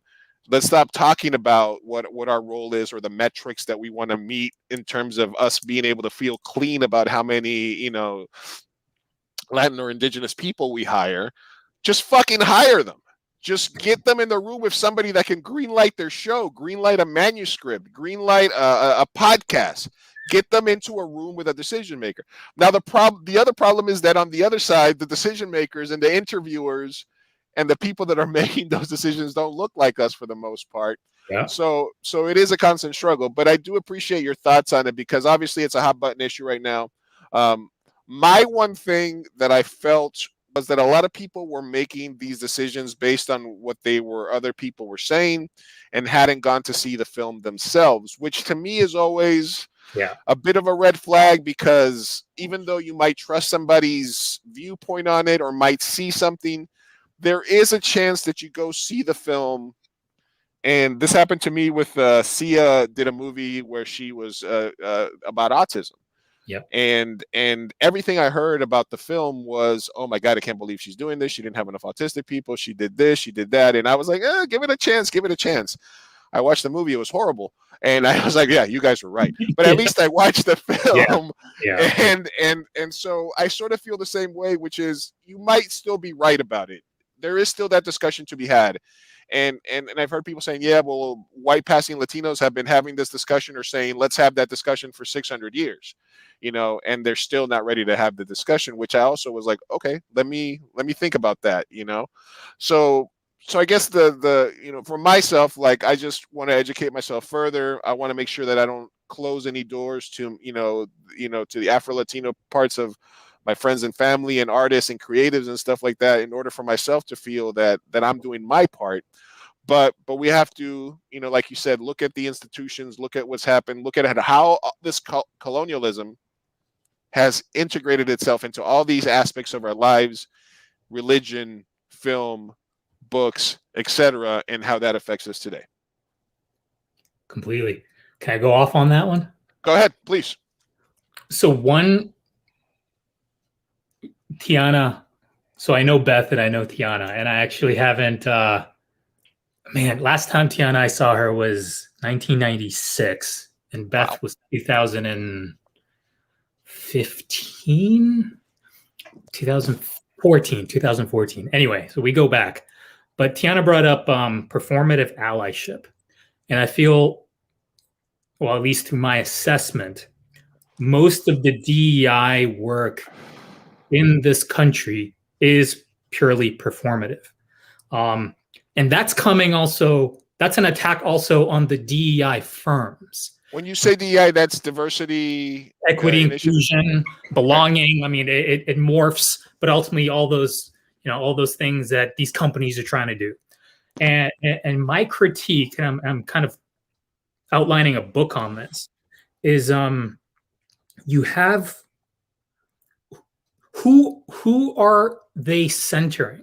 So if I'm a DEI consultant and a company hires me to do DEI work to help your company be more diverse, and if you're just focusing on diversity, I mean, that is tokenism. You got to go beyond that. You can't just be like, how many heads? Okay, we have 5% Asian, we have 1% indigenous, we have 13% black, and we have 18% Latinos. Like, okay, we're good. That's it. No, you got to go into it like, okay, well, is it equitable? Why are they leaving? Do they feel comfortable? Can they be themselves? Are there abilities to move up as quickly? Less barriers? What opportunities? Anyway, so the first question is, who are you centering in this system when you are working on DEI? Your client is the oppressor. You're not going to have effective DEI work, diversity, equity, inclusion, belonging work, if you're not centering the oppressed. And in a capitalist system where justice, where equity, where diversity, equity, inclusion is a fortunate byproduct and not a requirement or not the goal, then that's all it is. It's a bonus if you get to it, right? But you're centering the concerns and coddling the concerns of oppressors in the capitalist system to the point that because the system does not focus on that and does not center the ethical social justice component, they're centering the profit. So they can easily get away with things like you brought up, One Day at a Time. It got canceled, and it got picked up by another, and then they got canceled. One of the best shows, at least representation, that tackled some of the issues. It needs a lot of work, but damn, did it make me feel seen, right? So the binary, non-binary things, just like the coming out. I know a lot of gay friends that were like, they tackled like real issues. Like, it was not a waste of time watching episodes. Like, you feel like, oh, they're disrupting. They're talking about real stuff. And forcing our community to talk about that stuff when we normally wouldn't, because it would be, taboo to talk about all the stuff they brought up. But the easy way for the film industry, whether it's a Netflix, whether it's whatever industry that is selling to viewers or consumers in that regard who are consuming entertainment, they can just say, well, we're just giving the public what they want. And if that's not what they want, then we're not going to give it to them, right? It's not making enough money. It might be ethical. It might be representative, but we're just going to give them what they want. What the fuck does that mean? We're just going to give them what they want. We're going to give them what they want means we're going to perpetuate the status quo. And what the status quo wants is to perpetuate the dominant systems of oppression.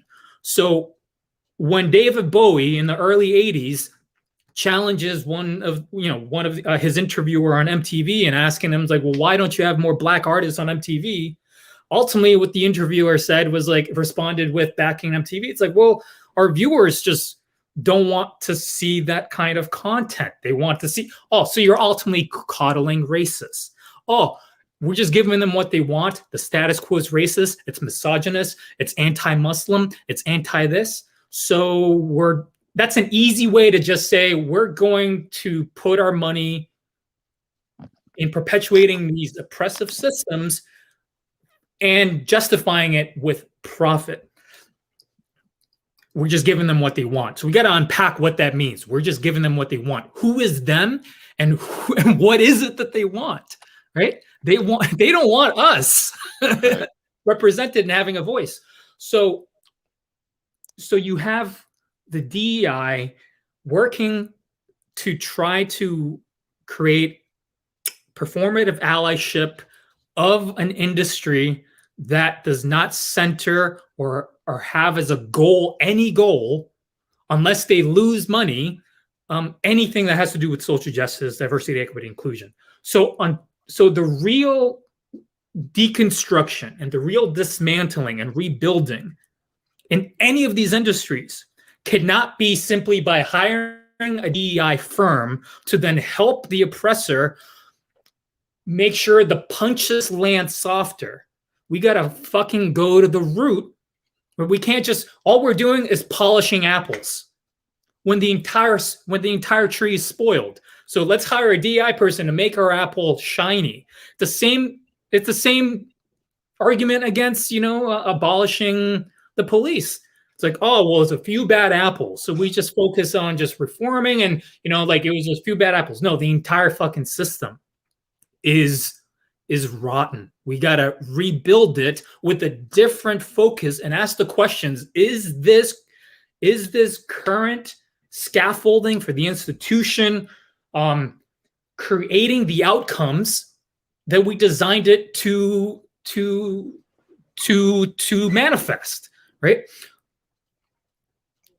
DEI in the United States is simply polishing apples. You got to tackle the root, which is the capitalist market system, because it's only going to listen to profit at that point for any kind of potential representation. And the cynic, doesn't the cynic say the reason that In the Heights is happening, West Side Story remake is happening, is because they figured out that it's a 20%, 26% based on 18% of the population? Do you feel like as a cynic you could say like, well, it's not even that they want to include more Latinos on screen, is that they figured out that you guys are spending a lot of money? It's not like they haven't known. That's right. Why I go back to the like, people's minds didn't change in my personal history when I gave them stats, when I gave them just the facts. It was like they've had the numbers, they looked at the numbers, right?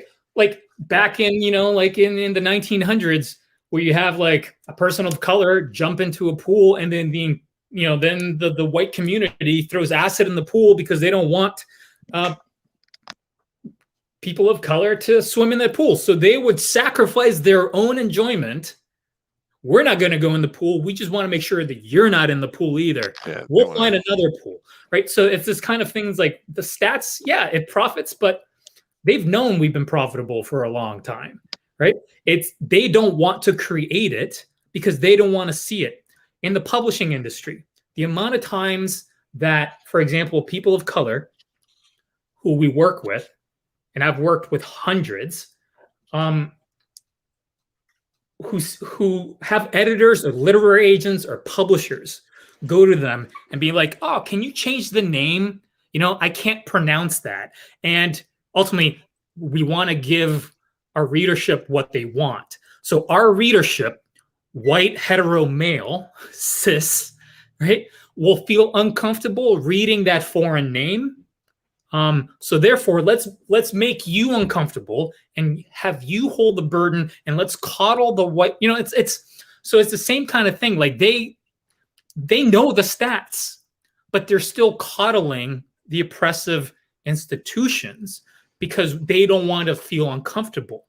to a great extent. And part of that is just ingrained. It's a lot of unconscious biases, unconscious prejudices, and no one's having the conversation. No one has most people don't grow up with a certain kind of education or opportunity to gather some kind of racial stamina to talk about race, right?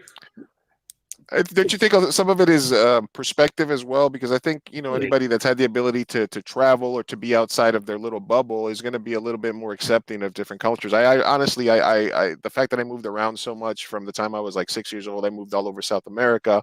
I lived in Venezuela, Peru, Argentina, Brazil. I lived everywhere in South America and then the United States, so I feel like that.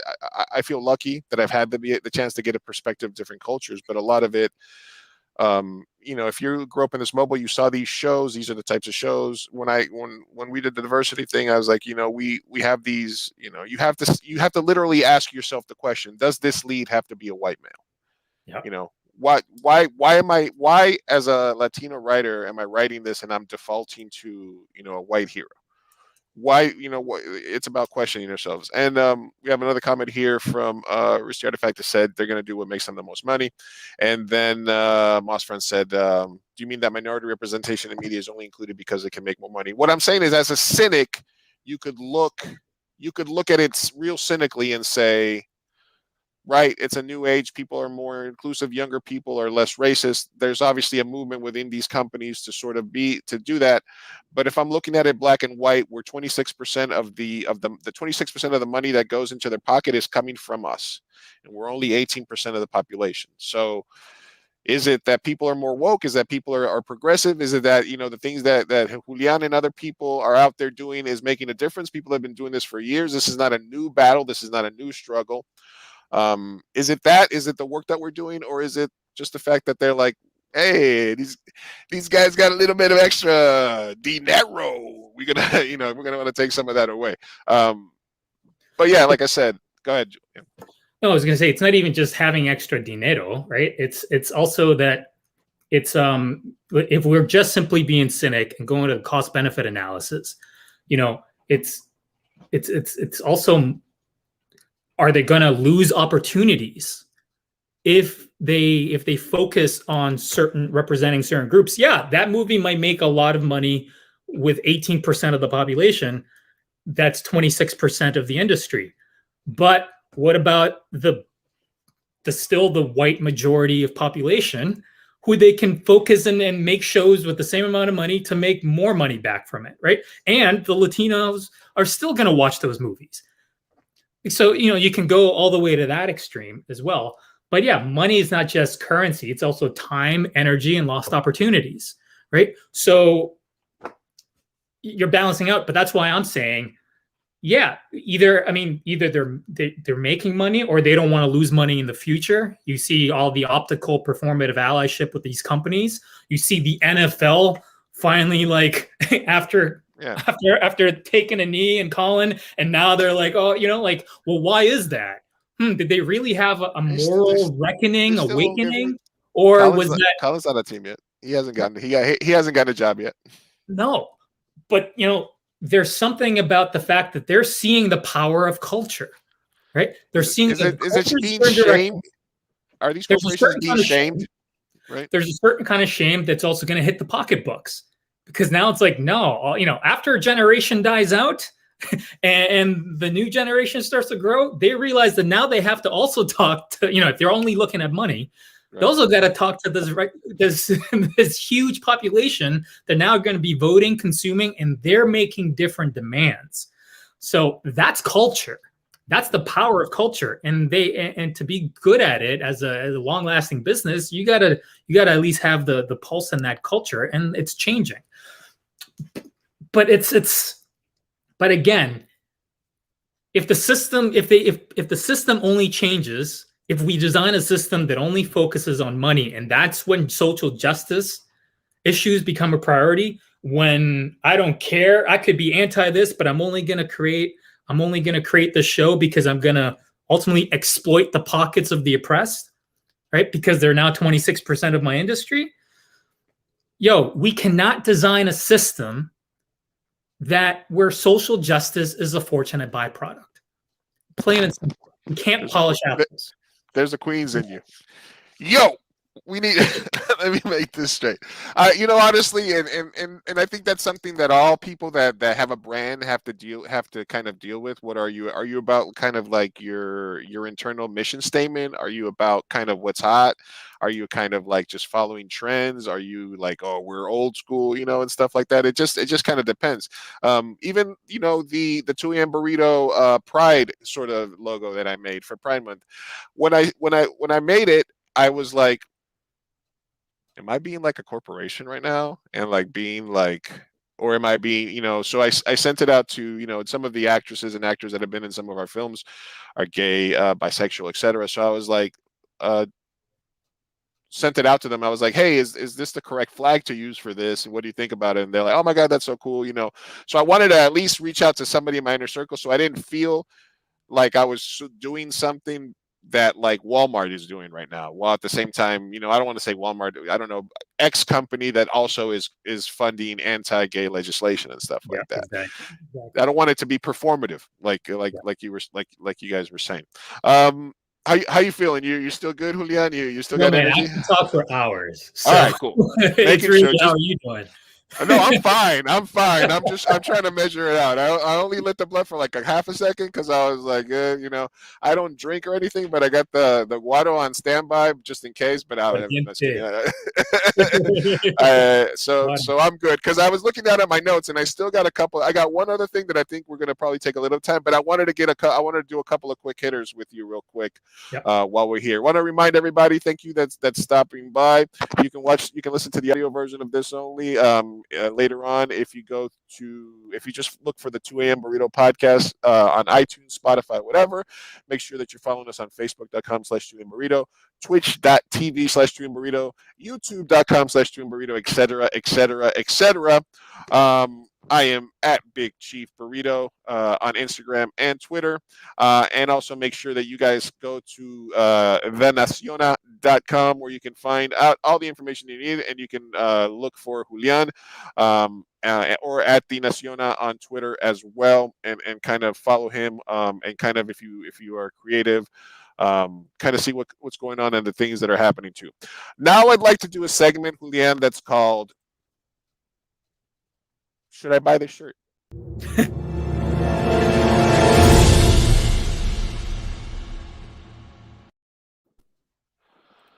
Should I buy this shirt, Julián? All right. So obviously this is an interesting thing to talk about. This is a company from Detroit called the Dirt Label, and they make weird shirts with right. So this weird shirts of interesting characters, basketball players, people through history. This is the Pablo bear. As you can see, it's a very clear, sort of replica of Pablo Escobar as a bear with his old school cell phone. It looks like a frame that you could see from like the TV show Narcos or something like that, and they sort of made a funny thing.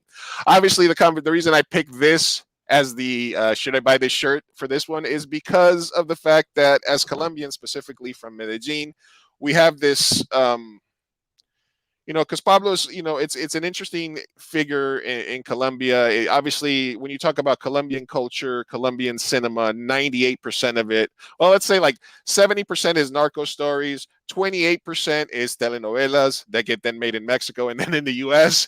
And there's about another 2% in there that's interesting and things like that. But, as a figure, it's the same way maybe Mexicans feel about El Chapo. You can, but the conversation is there. Julián, should I buy this shirt? Who's profiting from our who's profiting from all the violence that we've experienced in Colombia because of the drug war?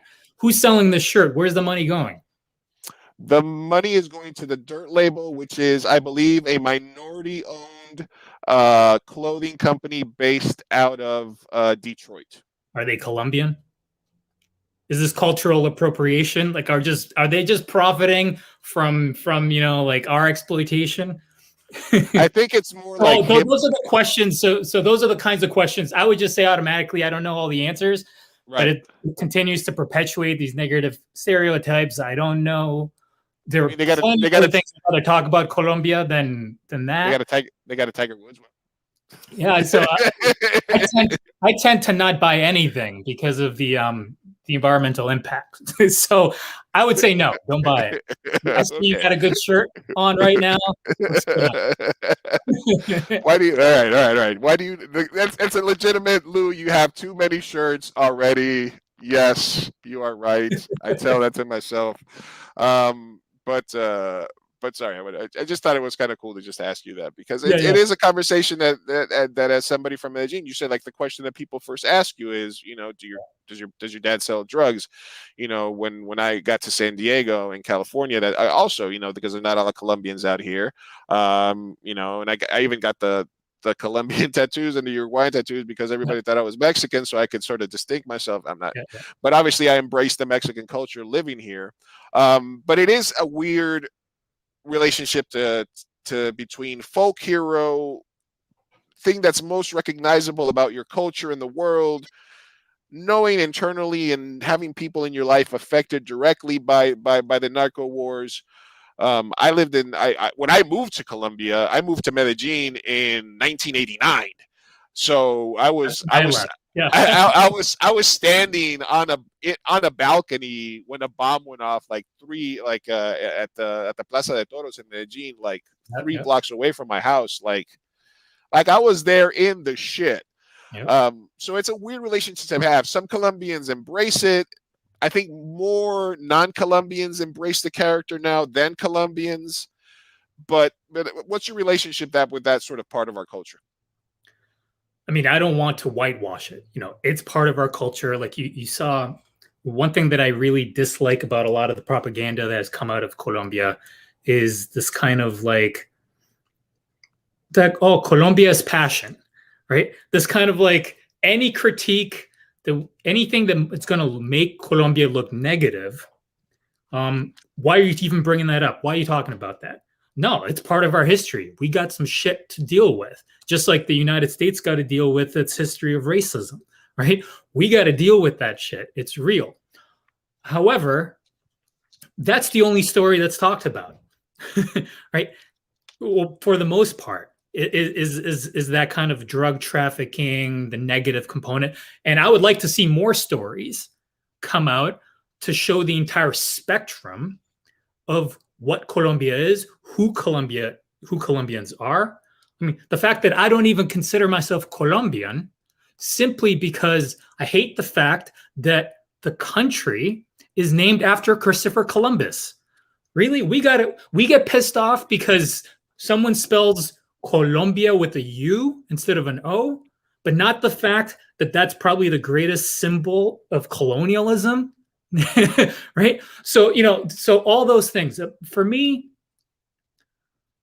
I think, what can we do to fill in the holes so we get a clearer picture of who people from that region are, who they are as a fully humanized people, without erasing the negative aspects of our history. I would love to tell other stories. Just like, imagine if we only told one story in the US and it ended up being, about like the worst thing that we've ever done. Every story was about,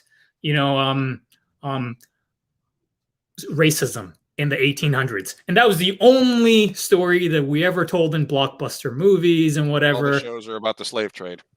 That's it. It's like, really? Are we going to be happy with that? It's a good thing that we're talking about it, but we're complex people. Let's talk about all of the other aspects. I would like to see more of it. I'm sick of it. my nightmare is that Paramount comes to me and they're, Lou, okay, we got your shot for you. We've recognized your talent. You can direct in any genre. We're gonna we got this project for you. It's a $20 million. I'm like, good. What is it? Well, it's the Pablo Escobar origin story. And I'm like, ow! What do I do? I have no idea what I would do, honestly. I want to direct a $20 million movie. I also want to uplift my culture. So it's a I guess it'll be a good problem to have if I get to that level. But I'd like to hope to think that I make the right decision at that point, whatever it may be. At that point, it's how much are you willing to risk, right? Someone like Yeah. me, I'm willing to risk it all to try to change that system. I had a client once who wrote a book. She was an Asian United Statesian, and she wrote a book specifically about Colombia and focused on Medellin and the drug cartels and everything that was going on. And yeah, sure, it was a thriller. It was an entertaining book. You know, I would buy it. The market would eat it up. Market's there. Told her, you know, you're hiring me as your editor. Here are the things that, as some, yeah, in terms of the market, blah blah blah. In terms of a Colombian, and then I just gave her all my feedback about why I do not want your book in bookstores. Boom, boom, boom. These are the things, regardless of your intent, that you're trying to create a book that's trying to portray us in a positive way and challenge whatever.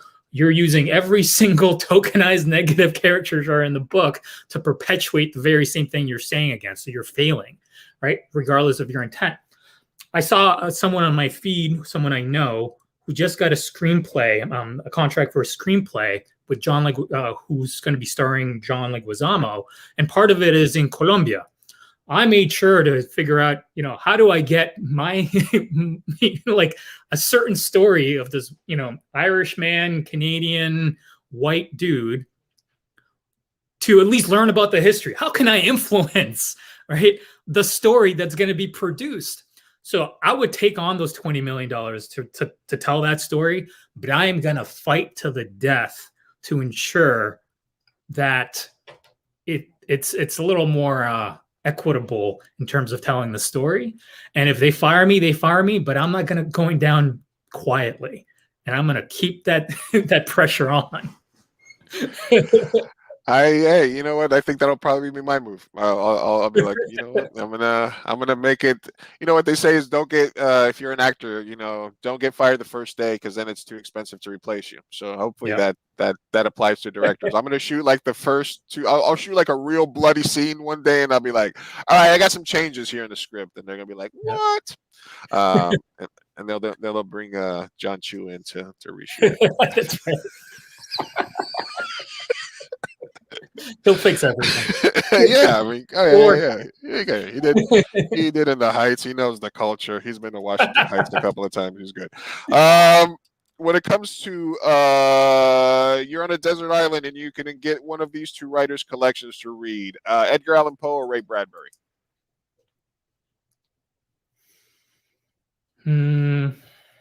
Bradbury. Bradbury's the man. What is the most overrated poem? Most poems. And that's coming from a poet. Okay. Anything that rhymes, I'd say Shakespeare. Shakespeare is overrated. Hot take. The racism in Shakespeare is fucking horrible. But anyway, yeah.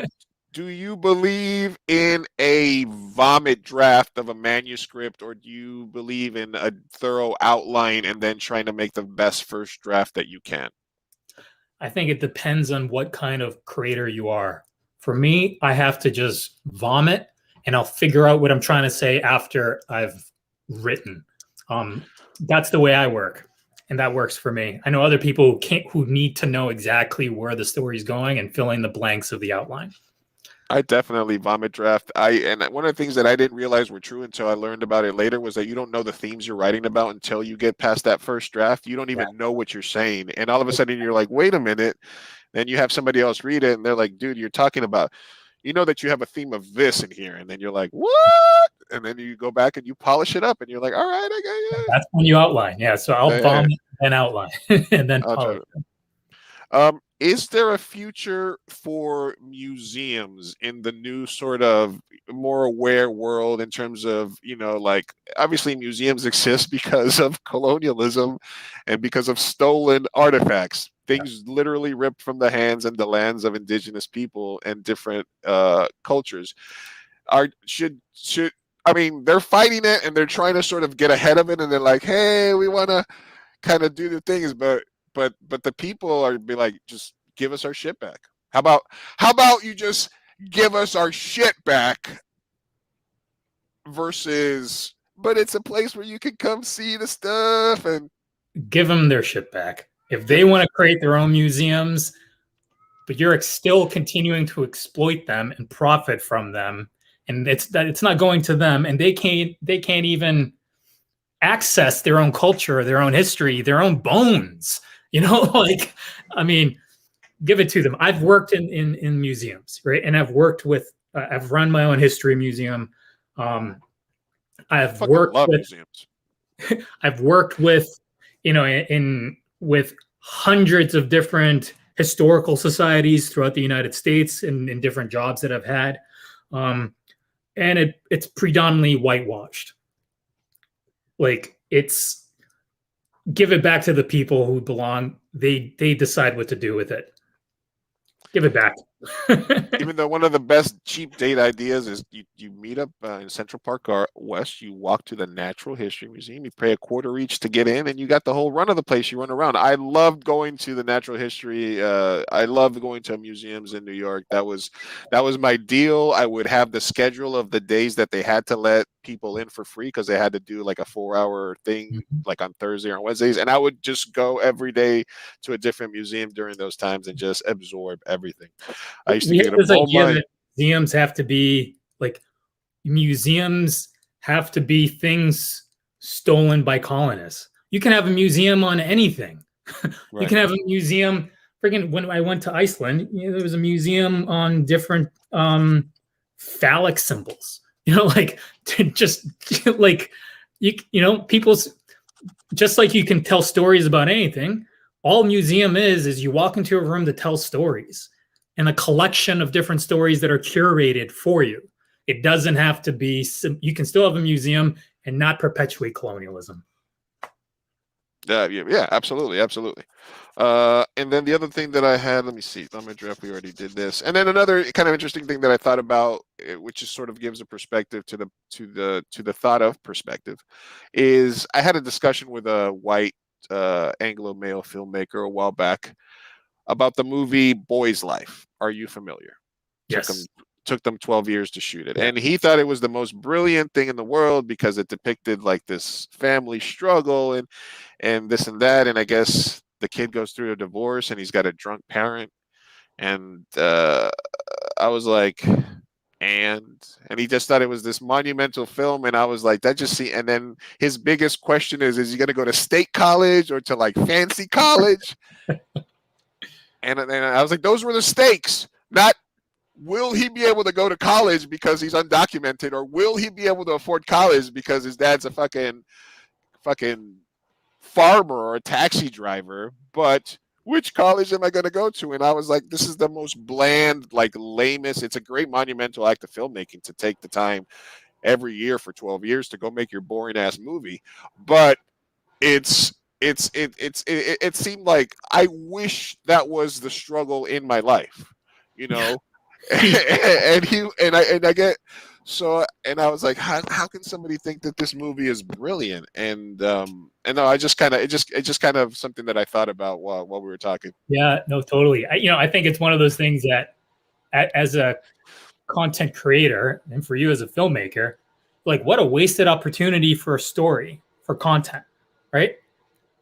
As a director, in terms of the craft, potentially, right? You're like, oh, that's, somewhat innovative. There's some difficulty in trying to tell a story. Someone could have died, and like your main actor is dead. You have to change the whole, so you can recognize it like, oh, this is innovative, something that hasn't been done before, or done, maybe not done as often. You can appreciate the craft, but the story, really, like, I would have passed on that if that was submitted to me for me to publish as a book. Right. Because I also have a publishing house, it doesn't really speak to my sensibility. Is he going to hook up with this chick or not? Oh, what's going on? Oh my God, it's such a, no, I just thought that was when you talk about perfection. I did actually, this dude that I'm talking about, I did call him out as a white savior at one point because I felt like he was trying to interject himself into a lot of conversations and like try to like white splain a lot of stuff. And I was like, dude, you're a bit of a a white savior. And he was just like, what? And he's like, I'm dating a Mexican girl. I was like, I was like, oh, I'm not going to say it. That's not the reason. I don't care about that. But after the fact, it did make me go, that's another added thing. I did want to touch a little bit because I know it's a huge topic that honestly we could have talked the entire time about the situation in Colombia right now. And but we did talk a little bit about the colonialism and the things that happened and talked a little bit about it.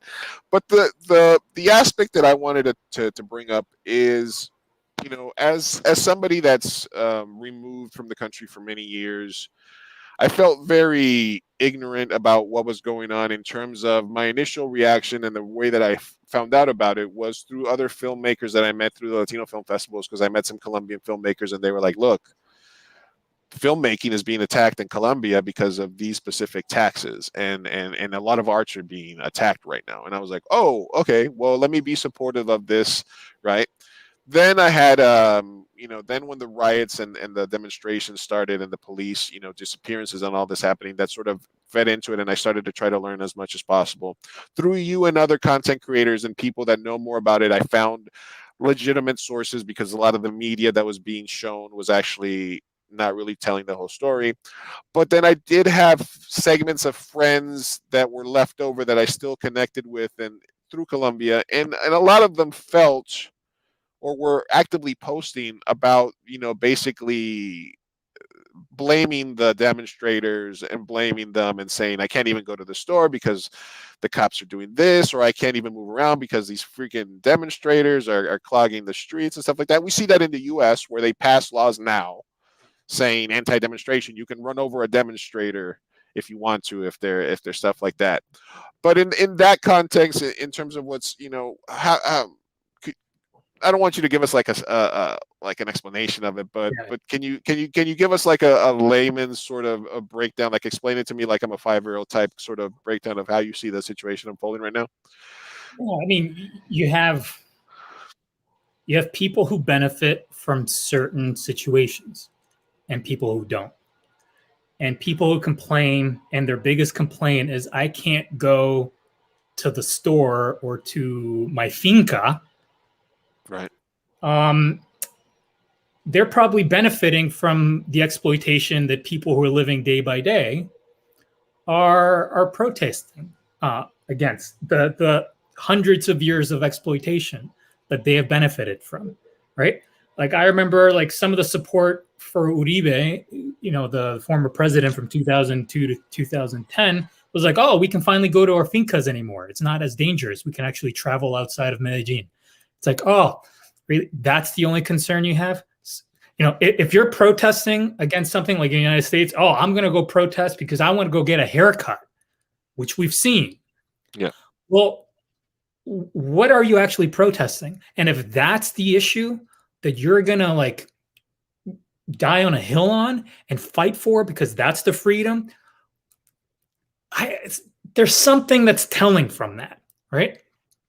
The individuals who are protesting, just like the Black Lives Matter protesting in the United States, vandalism happened. Some bad stuff happened. 97+% was peaceful, right? You can't equate with, you got some looters and you have protesters at the same time. Doesn't mean they're doing the same thing. That doesn't mean that the protesters were the looters, right? And some were. But I am not going to go and tell an oppressed people who are being killed on the street to more civilly protest being oppressed, right? Most of the rights that we have in the United States came from protests. Fuck, we had revolution. We have a civil war. How do we get certain voting rights? We get weekends off. Right? Like working, labor, all these things, protests, right?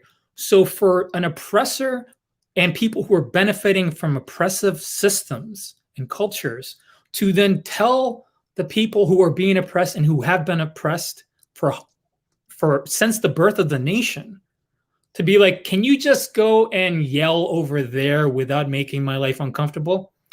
Like, I'm not gonna like, that's not up to me. If I will be up there fucking, if the only way you're gonna listen is if we burn down the symbols or make it uncomfortable for you to live your everyday so you can actually listen to our concerns and take our concerns and grievances seriously, well, that might be the only method we have, because the system hasn't allowed us. The system is so corrupt that we can't just vote people in to have our interest in mind, right? So you have a history of consistently either the landowners, the white Colombians, the imperial powers, even after colonialism, there's a history and a pattern in Colombia where they end up forcing people off the land so they can take the land, profit from the land, and then force those people in the lower rungs to then work the land and get exploited, and then goes back to the pockets of the people who are main concern is I can't go to my ranch on the weekends, and I can't go to the store as often as possible, right? So in that sense, like, it's the same issues. People are rising up. That's what a revolution looks like. That's what change looks like. That's what progress looks like. And that's what it looks like when the government itself militarizes the country and kills civilians and disappears them and rapes civilians on the streets. I'd be pissed too. and I was pissed before, and these people were pissed before everything started April 28th. So this isn't just about taxes. This is everything. So what do I say to them? Look at why that's the only thing you care about is your access to resort-style properties, access to your accommodations, and access to tax benefits. And what would it take for you to take the streets and put your life on the line when you know the government's out there using tanks and real bullets to kill people? What would it take for you to take the streets? Those are the questions I would ask those people. Yes, it's not comfortable for you. It's not comfortable for anyone. But that's what happens when you have a corrupt system. Yeah. Who has killed its people for hundreds of years and exploited and disappeared them. It's a combination, I think, for me, as well as, which is a sad, because one of the things that I took when I was a kid in Colombia is that I haven't felt anywhere else is sad to say that the cost of a life is a lot lower than in other places. You don't get far in a conversation with another Colombian, or maybe in terms of like street kid age. You can be some, man, I'm having a problem with my neighbor, or my girlfriend's ex-boyfriend keeps coming around, and you have a conversation with somebody. It's not too long before one of the two people suggests, why don't you just kill them? It's a sad part of a culture that you have to be aware of, where it's for these. You add a police state or a police force that's backed strongly by the government, that has a military capability. You're backed by them. You're already a cop. You add that cultural element about death not being such a big deal, and then you throw those. They're in essence they're even worse than the bad apples we talk about in American cops, because that there's still some sanctity of life elements in the U.S. culture that are not in the Colombian culture. There has to be and I would say similar to, there has to be a lot of bodies in Mexico for it to make a headline. It's got to be a lot of bodies in Colombia for it to make a headline. Like I said, it's a sad part of the culture, but I lived it firsthand, and it was very casual. They say that in Blow, where he's talking to his friend, he's like, listen, life isn't worth too much right here. It's a thing. So I think that also, and add that to the powder keg that is an oppressed people, a fat government that saw its coffers like shrink a little bit because of a global pandemic. Our billions of aid from the U.S. and money that we take from the land is a little bit smaller than it was 12 months ago. what should we do? Should we try to figure out an equitable way for the country to grow? Should we do something like that, or should we just let's grab the hammer? Let's just put the hammer down, right? Well, that's the thing, and it's not just the government; it's the paramilitaries or the wealthy. Usually, paramilitaries come from wealthy landowners who want access to the beauty and the resources of Colombia. So they're like, well, if the government is not going to protect our property, then we're going to go and we're going to create our own armies and we'll protect it. And, life isn't worth that much in Latin America in that regard, especially in Colombia, when you can just kill your opposition, which has been the primary conflict resolution mechanism for hundreds of years since the country was founded, as a country, and that was the primary mechanism of landowners when it was under Spanish rule. So that's part of the culture. Like, we'll just kill them. Brings us full circle back to the colonialism. See how I did that? The images of brown people in military uniforms protecting a statue of Christopher Columbus from people that are throwing paint at it and trying to topple it is irony, but it's also sadness, but it's also progress, I guess, because like you said, the action has to be taken, right? Yeah, but progress, but also it's horrible in the sense, brown people are part of the police and the military. Well, what would cause people to they have no other options that, well, one, it's mandatory conscription. So if you can't pay and bribe your way out of the military, which is not even that much money US wise, but that means all these people who are soldiers, because it is militarized, they don't have the money to opt out of being out of the military, right? So it's like, what social conditions create situations where the very oppressed have to kill their neighbor? I saw a thread. There was like an ex-police that was saying, like, I know what these cops make. They're not making any money. They're sitting there working, and their goal is to become like a commander so they can have a decent salary. Why are you guys fighting against your neighbors and the same people? And one of the reasons that I didn't go to Colombia when I was like 18 or 19, or only when I was only able to go for like 6 months at a time, was because I was left and I was still had a Colombian passport. They were like, yeah, whoa, hey, you're going to be here for longer than 3 months. You're going to have to go do your military service, guy. And I was like, peace, back to Queens. So like I said, this entire conversation could have been about the Colombian conflict right now, but I thought that I wanted to have a broader conversation with you in terms of like what your expertise is, why you founded the Naciona, your history and stuff like that. And I appreciate that you coming on to have the conversation about that. Oh, my pleasure. Thank you for having me. All right. So I got one last thing. This is something that I do with all my guests, and it is something that I like to call the bracket bit. All right, boys and girls, you know what that sound means. It's time for bracket bit. Bracket bit. Bracket bit. Woo, woo, woo, woo. Bracket bit. Bracket bit. Woo, woo, woo, woo, woo. Fireside chats.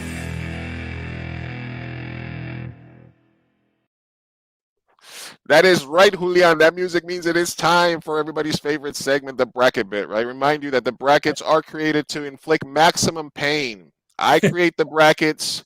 I make this based on what I know about the guest. Sometimes I know more, sometimes I know less. So I create it. I give you two options. You decide which moves on. Whatever rationale, reasoning, or science you want to use behind your choices is completely up to you. You can say which one you like better, which one you'd rather have lunch with, whatever we have. I usually do 132 team bracket bet because I didn't know that much about you. I created 2 16 team brackets. So we're going to get through both of them real quick. All right. You ready? Let's do it. All right. You are a journalist at heart. You said the first thing was your inquisitive nature, the journalism, the trying to find things about that. And I am a film person. So the first bracket that we're going to do today is journalistic depictions in films. These are movies that are about or that are about journalism or famous moments in journalism, etc. Are you ready? Okay. All right. We have pretty much one of the most famous, and then in this segment is when if there's any one of these movies that you like or it brings up an interesting topic, you can kind of rant on that as you wish. Okay. All right. So one of the most famous movies that deal with journalism, All the President's Men, obviously the Watergate scandal, etc. And why did I put an E at the end of that? And a movie about a journalist that goes on a trip with a rock band and has a bunch of experiences. Almost Famous. And I haven't seen many of these movies, so I'm just going to go by the ones I've seen. So let's go with sounds good to me. Almost Famous. Almost Famous. That bus scene with their sing along. That's a good one. That's a good. All right. This movie is about the Cambodian genocide and its effects, the killing fields, or a movie about the Zodiac killer, but the focus was on the journalists that were sort of behind it, trying to break it. So, Killing Fields or the Zodiac. I'm going to go, even though I've seen the Zodiac, I have not seen Killing Fields. I want to see Killing Fields, and I think it's a more interesting topic for people to learn about. So Killing Fields. All right. Shattered Glass or The Post, recent film. Again, usually a lot of these are about Woodstein and Bernstein and all of them. And I think The Post is about the Pentagon Papers, though. Yeah, let's go with Shattered Glass. I haven't seen either, but I just like the sound. You like the title? Whatever science you're using is good. That's fine. Network, I'm mad as hell. I'm not going to take it anymore. Or The Insider, the movie about the whistleblower behind the tobacco industry. Let's go with Under Fire. Wait, no. Wait, sorry. I got my thing. Yeah, Under Fire or Network. I put The Insider in the right. You said Under Fire? Okay, got it. All right. Spotlight about the Boston pre-scandal, or this time now The Insider about the whistleblower from the tobacco industry. Yeah, let's go with Spotlight. Spotlight was a really good movie. I mean, as much as you can make a movie interesting that's about journalism. Sorry, it was right there. The China Syndrome, movie about a Chinese cover-up of a nuclear accident, or Salvador, which is about coverage of Central American. Let's go with Salvador. Salvador. The Paper, or Good Night and Good Luck. And I haven't seen either of these. All right. I might have like me being a poet, I don't like much poetry. I don't watch many films about journalism. Okay. Let's go with the Paper. I like nice and clean 2 words. All right. Frost Nixon, about the Frost Nixon interviews, or Broadcast News. Broadcast News. Broadcast News. All right. Or The Paper. Which one do you like the title better? Let's go with that. The Paper. The Paper. Spotlight or Salvador? Spotlight. Under Fire or Shattered Glass? Shattered Glass. And Almost Famous or The Killing Fields? Killing Fields. Or Shattered Glass? Killing Fields. Spotlight or The Paper? Spotlight. Or The Killing Fields for the title in this first bracket of movies that Julián Esteban has not seen. I've seen the Spotlight. But I want to see The Killing Fields. I'm going to go with The Killing Fields. I like the topic. I want to learn more. All right. Do you purposely stay away from like I only listen or watch a few podcasts, and usually if I'm watching podcasts, it's because I want to see questions that my guests got asked previously, so I'm not repeating myself. Yeah. But do you try to specifically stay away from stuff like that because you don't want it to influence your voice, or does it just not interest you? Do you want to spend your time looking at stuff that's more interesting to you than about something that you're involved with already? I try to spend more time creating than consuming. And if I'm going to consume, I want it to be something that's going to help me become better at my craft. Or just completely not about my craft. You know what I mean? So I think with these movies, with journalism, I'd rather I'd rather see a documentary Mhm. about these stories than based on a true story kind of thing, and you know, and really get the stories from the people. You know, those interviews or read a book on it. So I do a lot of documentaries. One of my escapes and true crime. I love true crime. um, one of my escapes is actually documentary endurance documentary, like long distance running, rowing across the Atlantic Ocean, crossing the Sahara, anything that pushes human beings to their mental and physical capacities. Mhm. I'm obsessed with that. So and then whatever my wife wants to watch. But you know what I mean? Yeah. But yeah, I think I stopped consuming a lot of fiction in the past few years. I think I've consumed a lot more nonfiction films and documentaries and things like that. When before it was the other way around. Feel so uncultured now. Maybe I should stop consuming so much. No. Nah. Interesting thought. Interesting thought. Um, no, okay, let's say let me ask you this. You get a time machine to go write a book about any 40-year time frame in history. There you can go spend and sort of hop around that time frame and sort of 100 years. What where do you go? What do you research? I want to go back to Colombia before Europe colonized, and I want Panama? to learn about what's that? You mean Panama? Wait, hold on. 1903.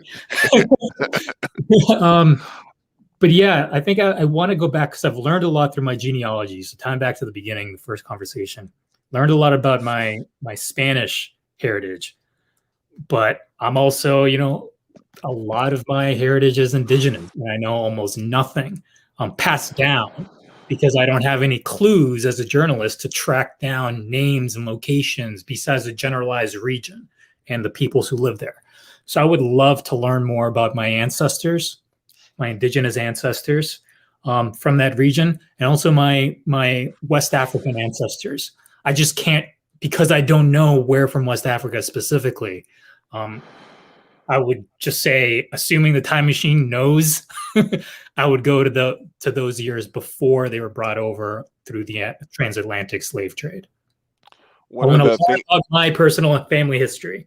All right, okay, good. I think I would go. I don't know. I don't know what part of history I'm more drawn to. I maybe around the time Julius Caesar was around or Napoleon. Something I've been into recently. Just I mean, you know, what would be interesting to see is that whole French Revolution where everybody got cutting your heads off crazy. Uh, that might be one of the things that I learned about about old Medellin. And by the way, where I got this is actually I got that style of flag in the background from an Antioquia stamp that was like I believe in use in like 1918 or something like that. Wow. So that I would be super interested. And then I learned that I don't know if this was across the world, but I know that in Medellin at least they used to tell distance by cigars. They'll be like, say, oh, voy para Rio Negro. Eso es como tres cigarros. You know, like how many cigars it would take to smoke to get there if you were like Yeah. on your horse going, which I thought was like I was like, why didn't we ever stop? I would do blunts. I was like, how many blunts is it going to take me to get there? It's going to be about a half, you know. I just thought that was like the coolest thing I heard. Love it. All right, I failed measurement at the first one. The second bracket bit, we're gonna see if that one does a little bit better here. We're gonna do one more, and then we're gonna let you go, Julian. All right, the next one that I did is conquistadors versus revolutionaries. All right. Now the interesting part about this is that some of these people were on both lists. Yep. So, are you a conquistador that then became a revolutionary? Were you doing? Can you do both things at the same time? How could some of these people be on this list twice? But yeah, I just found a couple of conquistadors and revolutionaries, and we're gonna get right into it. All right, the first one is Hari Singh Nalwa versus Simon Bolivar. Hari. Hari. What are your thoughts on Simón Bolívar? I think he was, both colonizer and revolutionary. Yeah. I think, a lot of thoughts. That's another. All right. Sorry, I didn't want to open up a whole new can of worms at this hour. Right, 2 hours and a half in. Sorry, apologize. Yeah. All right, Trotsky or Bonaparte? Let's go Trotsky. Bonaparte did modernize a lot of legal systems. He did a lot of stuff, but he also crazy empirical ruler. Hernán Cortés or George Washington? Oh man, all these colonizers. George Washington, colonizer, revolutionary. These are tough choices here. This might have been the more. It's like the revolutionaries you're choosing, like Bolívar and Washington, are like, we just want to no longer have Europe take control of our land and our human resources. We want to control them. It's just like one colonizer to another. Let's go with Washington. Yeah. All right. El Che versus Attila the Hun. Let's go with Che. Alexander the Great, depends on who you ask, or Nelson Mandela. Oh, Mandela. Gandhi or Julius Caesar. Gandhi. Francisco Pizarro or Emiliano Zapata. Zapata. Maximilian Robespierre, he's the guy that cut everybody's heads off and then eventually had his head cut off. Or Genghis Khan. Oh man, it's so tough. Like you're giving me bad choice after versus bad choice. Let's go with my rationale. I'll go with Khan. Khan. The bracket bit is created to I like it. I like maximum pain, but I like but maybe it wasn't this kind of pain that I was going for. So, but pain is pain. All right, Hadi or Trotsky? Trotsky. George Washington or El Che? El Che. Nelson Mandela or Gandhi? That's a tough one. That's a tough bracket right there. That's a tough second round matchup. That should be the semifinal. That should be the semifinal. That should be the final. Let's go. Let's go with Mandela. Mandela. Zapata or Khan? Zapata. All right, we got the final four. We got Trotsky versus Che. Che. And we got Mandela versus Zapata. Mandela. And then we have two revolutionaries that made it to the finals here. El Che or Mandela? Mandela. Mandela. One of my favorite parts of the movie, The Hot Girl with Adam Sandler. I don't know. No, it's when Adam Sandler does a bit part in it.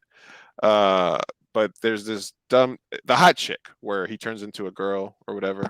But they're in this little gift shop and stuff, and Adam Sandler plays this hippie, and they're looking at this little thing, and it's got like a house. It's the jail. It's a jail. He's like, this is actually a replica of the jail Nelson Mandela was in for like 27 years.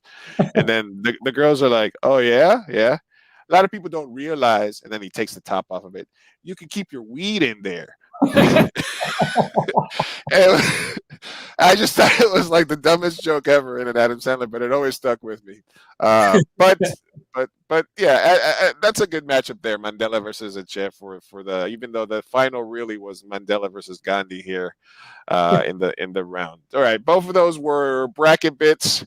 I just wanted to have a little fun there at the end, Julián, after we talked on so many different subjects, both serious and not so serious. Reminder to everybody that the main place to look for Julián is TheNasiona, where he's giving people with stories from oppressed and marginalized groups the ability to tell stories, with the end of getting those stories out, making us more normal with them, or making them more of a normal part of a conversation, and therefore inciting some sort of change.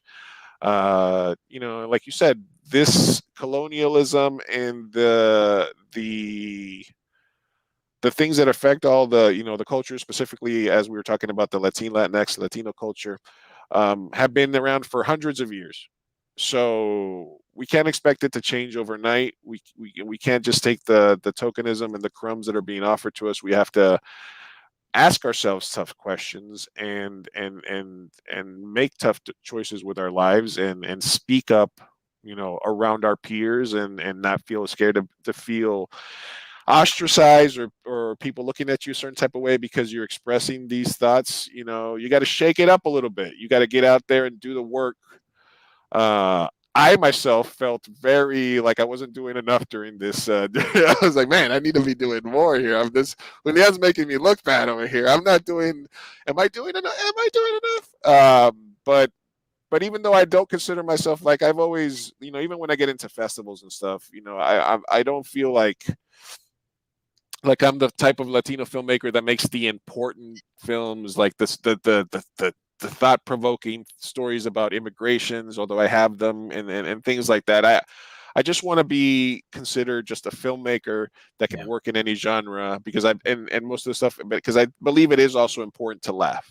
Yeah. And for, and if I can make the same dick jokes that Kevin Smith can make, and Luis Martinez is the equivalent of Kevin Smith from a name's perspective. It's a very common name, just like that is. So that's all I want. But I did learn a lot today. I appreciate all the knowledge you imparted, the stories that you told, Julián. I think I had a great time. I hope you had a fun time, man. Great time. Yeah, one of the most fun interviews I've had. So thank you. Really appreciate it. There you go. I already wear a size 8 hat, so don't make my head get any bigger, man. Like you said, anytime somebody says, that's a great question, my head grows 1 hat size bigger. And that's the goal, just to have a cool conversation and to talk to people. So I will be back to say goodbye to you in a second, but thank you for everybody that watched today. Thank you for everybody. Make sure you're subscribed, follow us, etc. across all platforms to be notified when we go live. Make sure you check out TheNasiona and follow Julián on Twitter. Make sure you get out there and do more. I obviously want to. And this week I have another interview on Thursday with I'm gonna butcher her name, but she's on Twitter. Ana Lidia. She's a filmmaker in Los Angeles. She made Lola.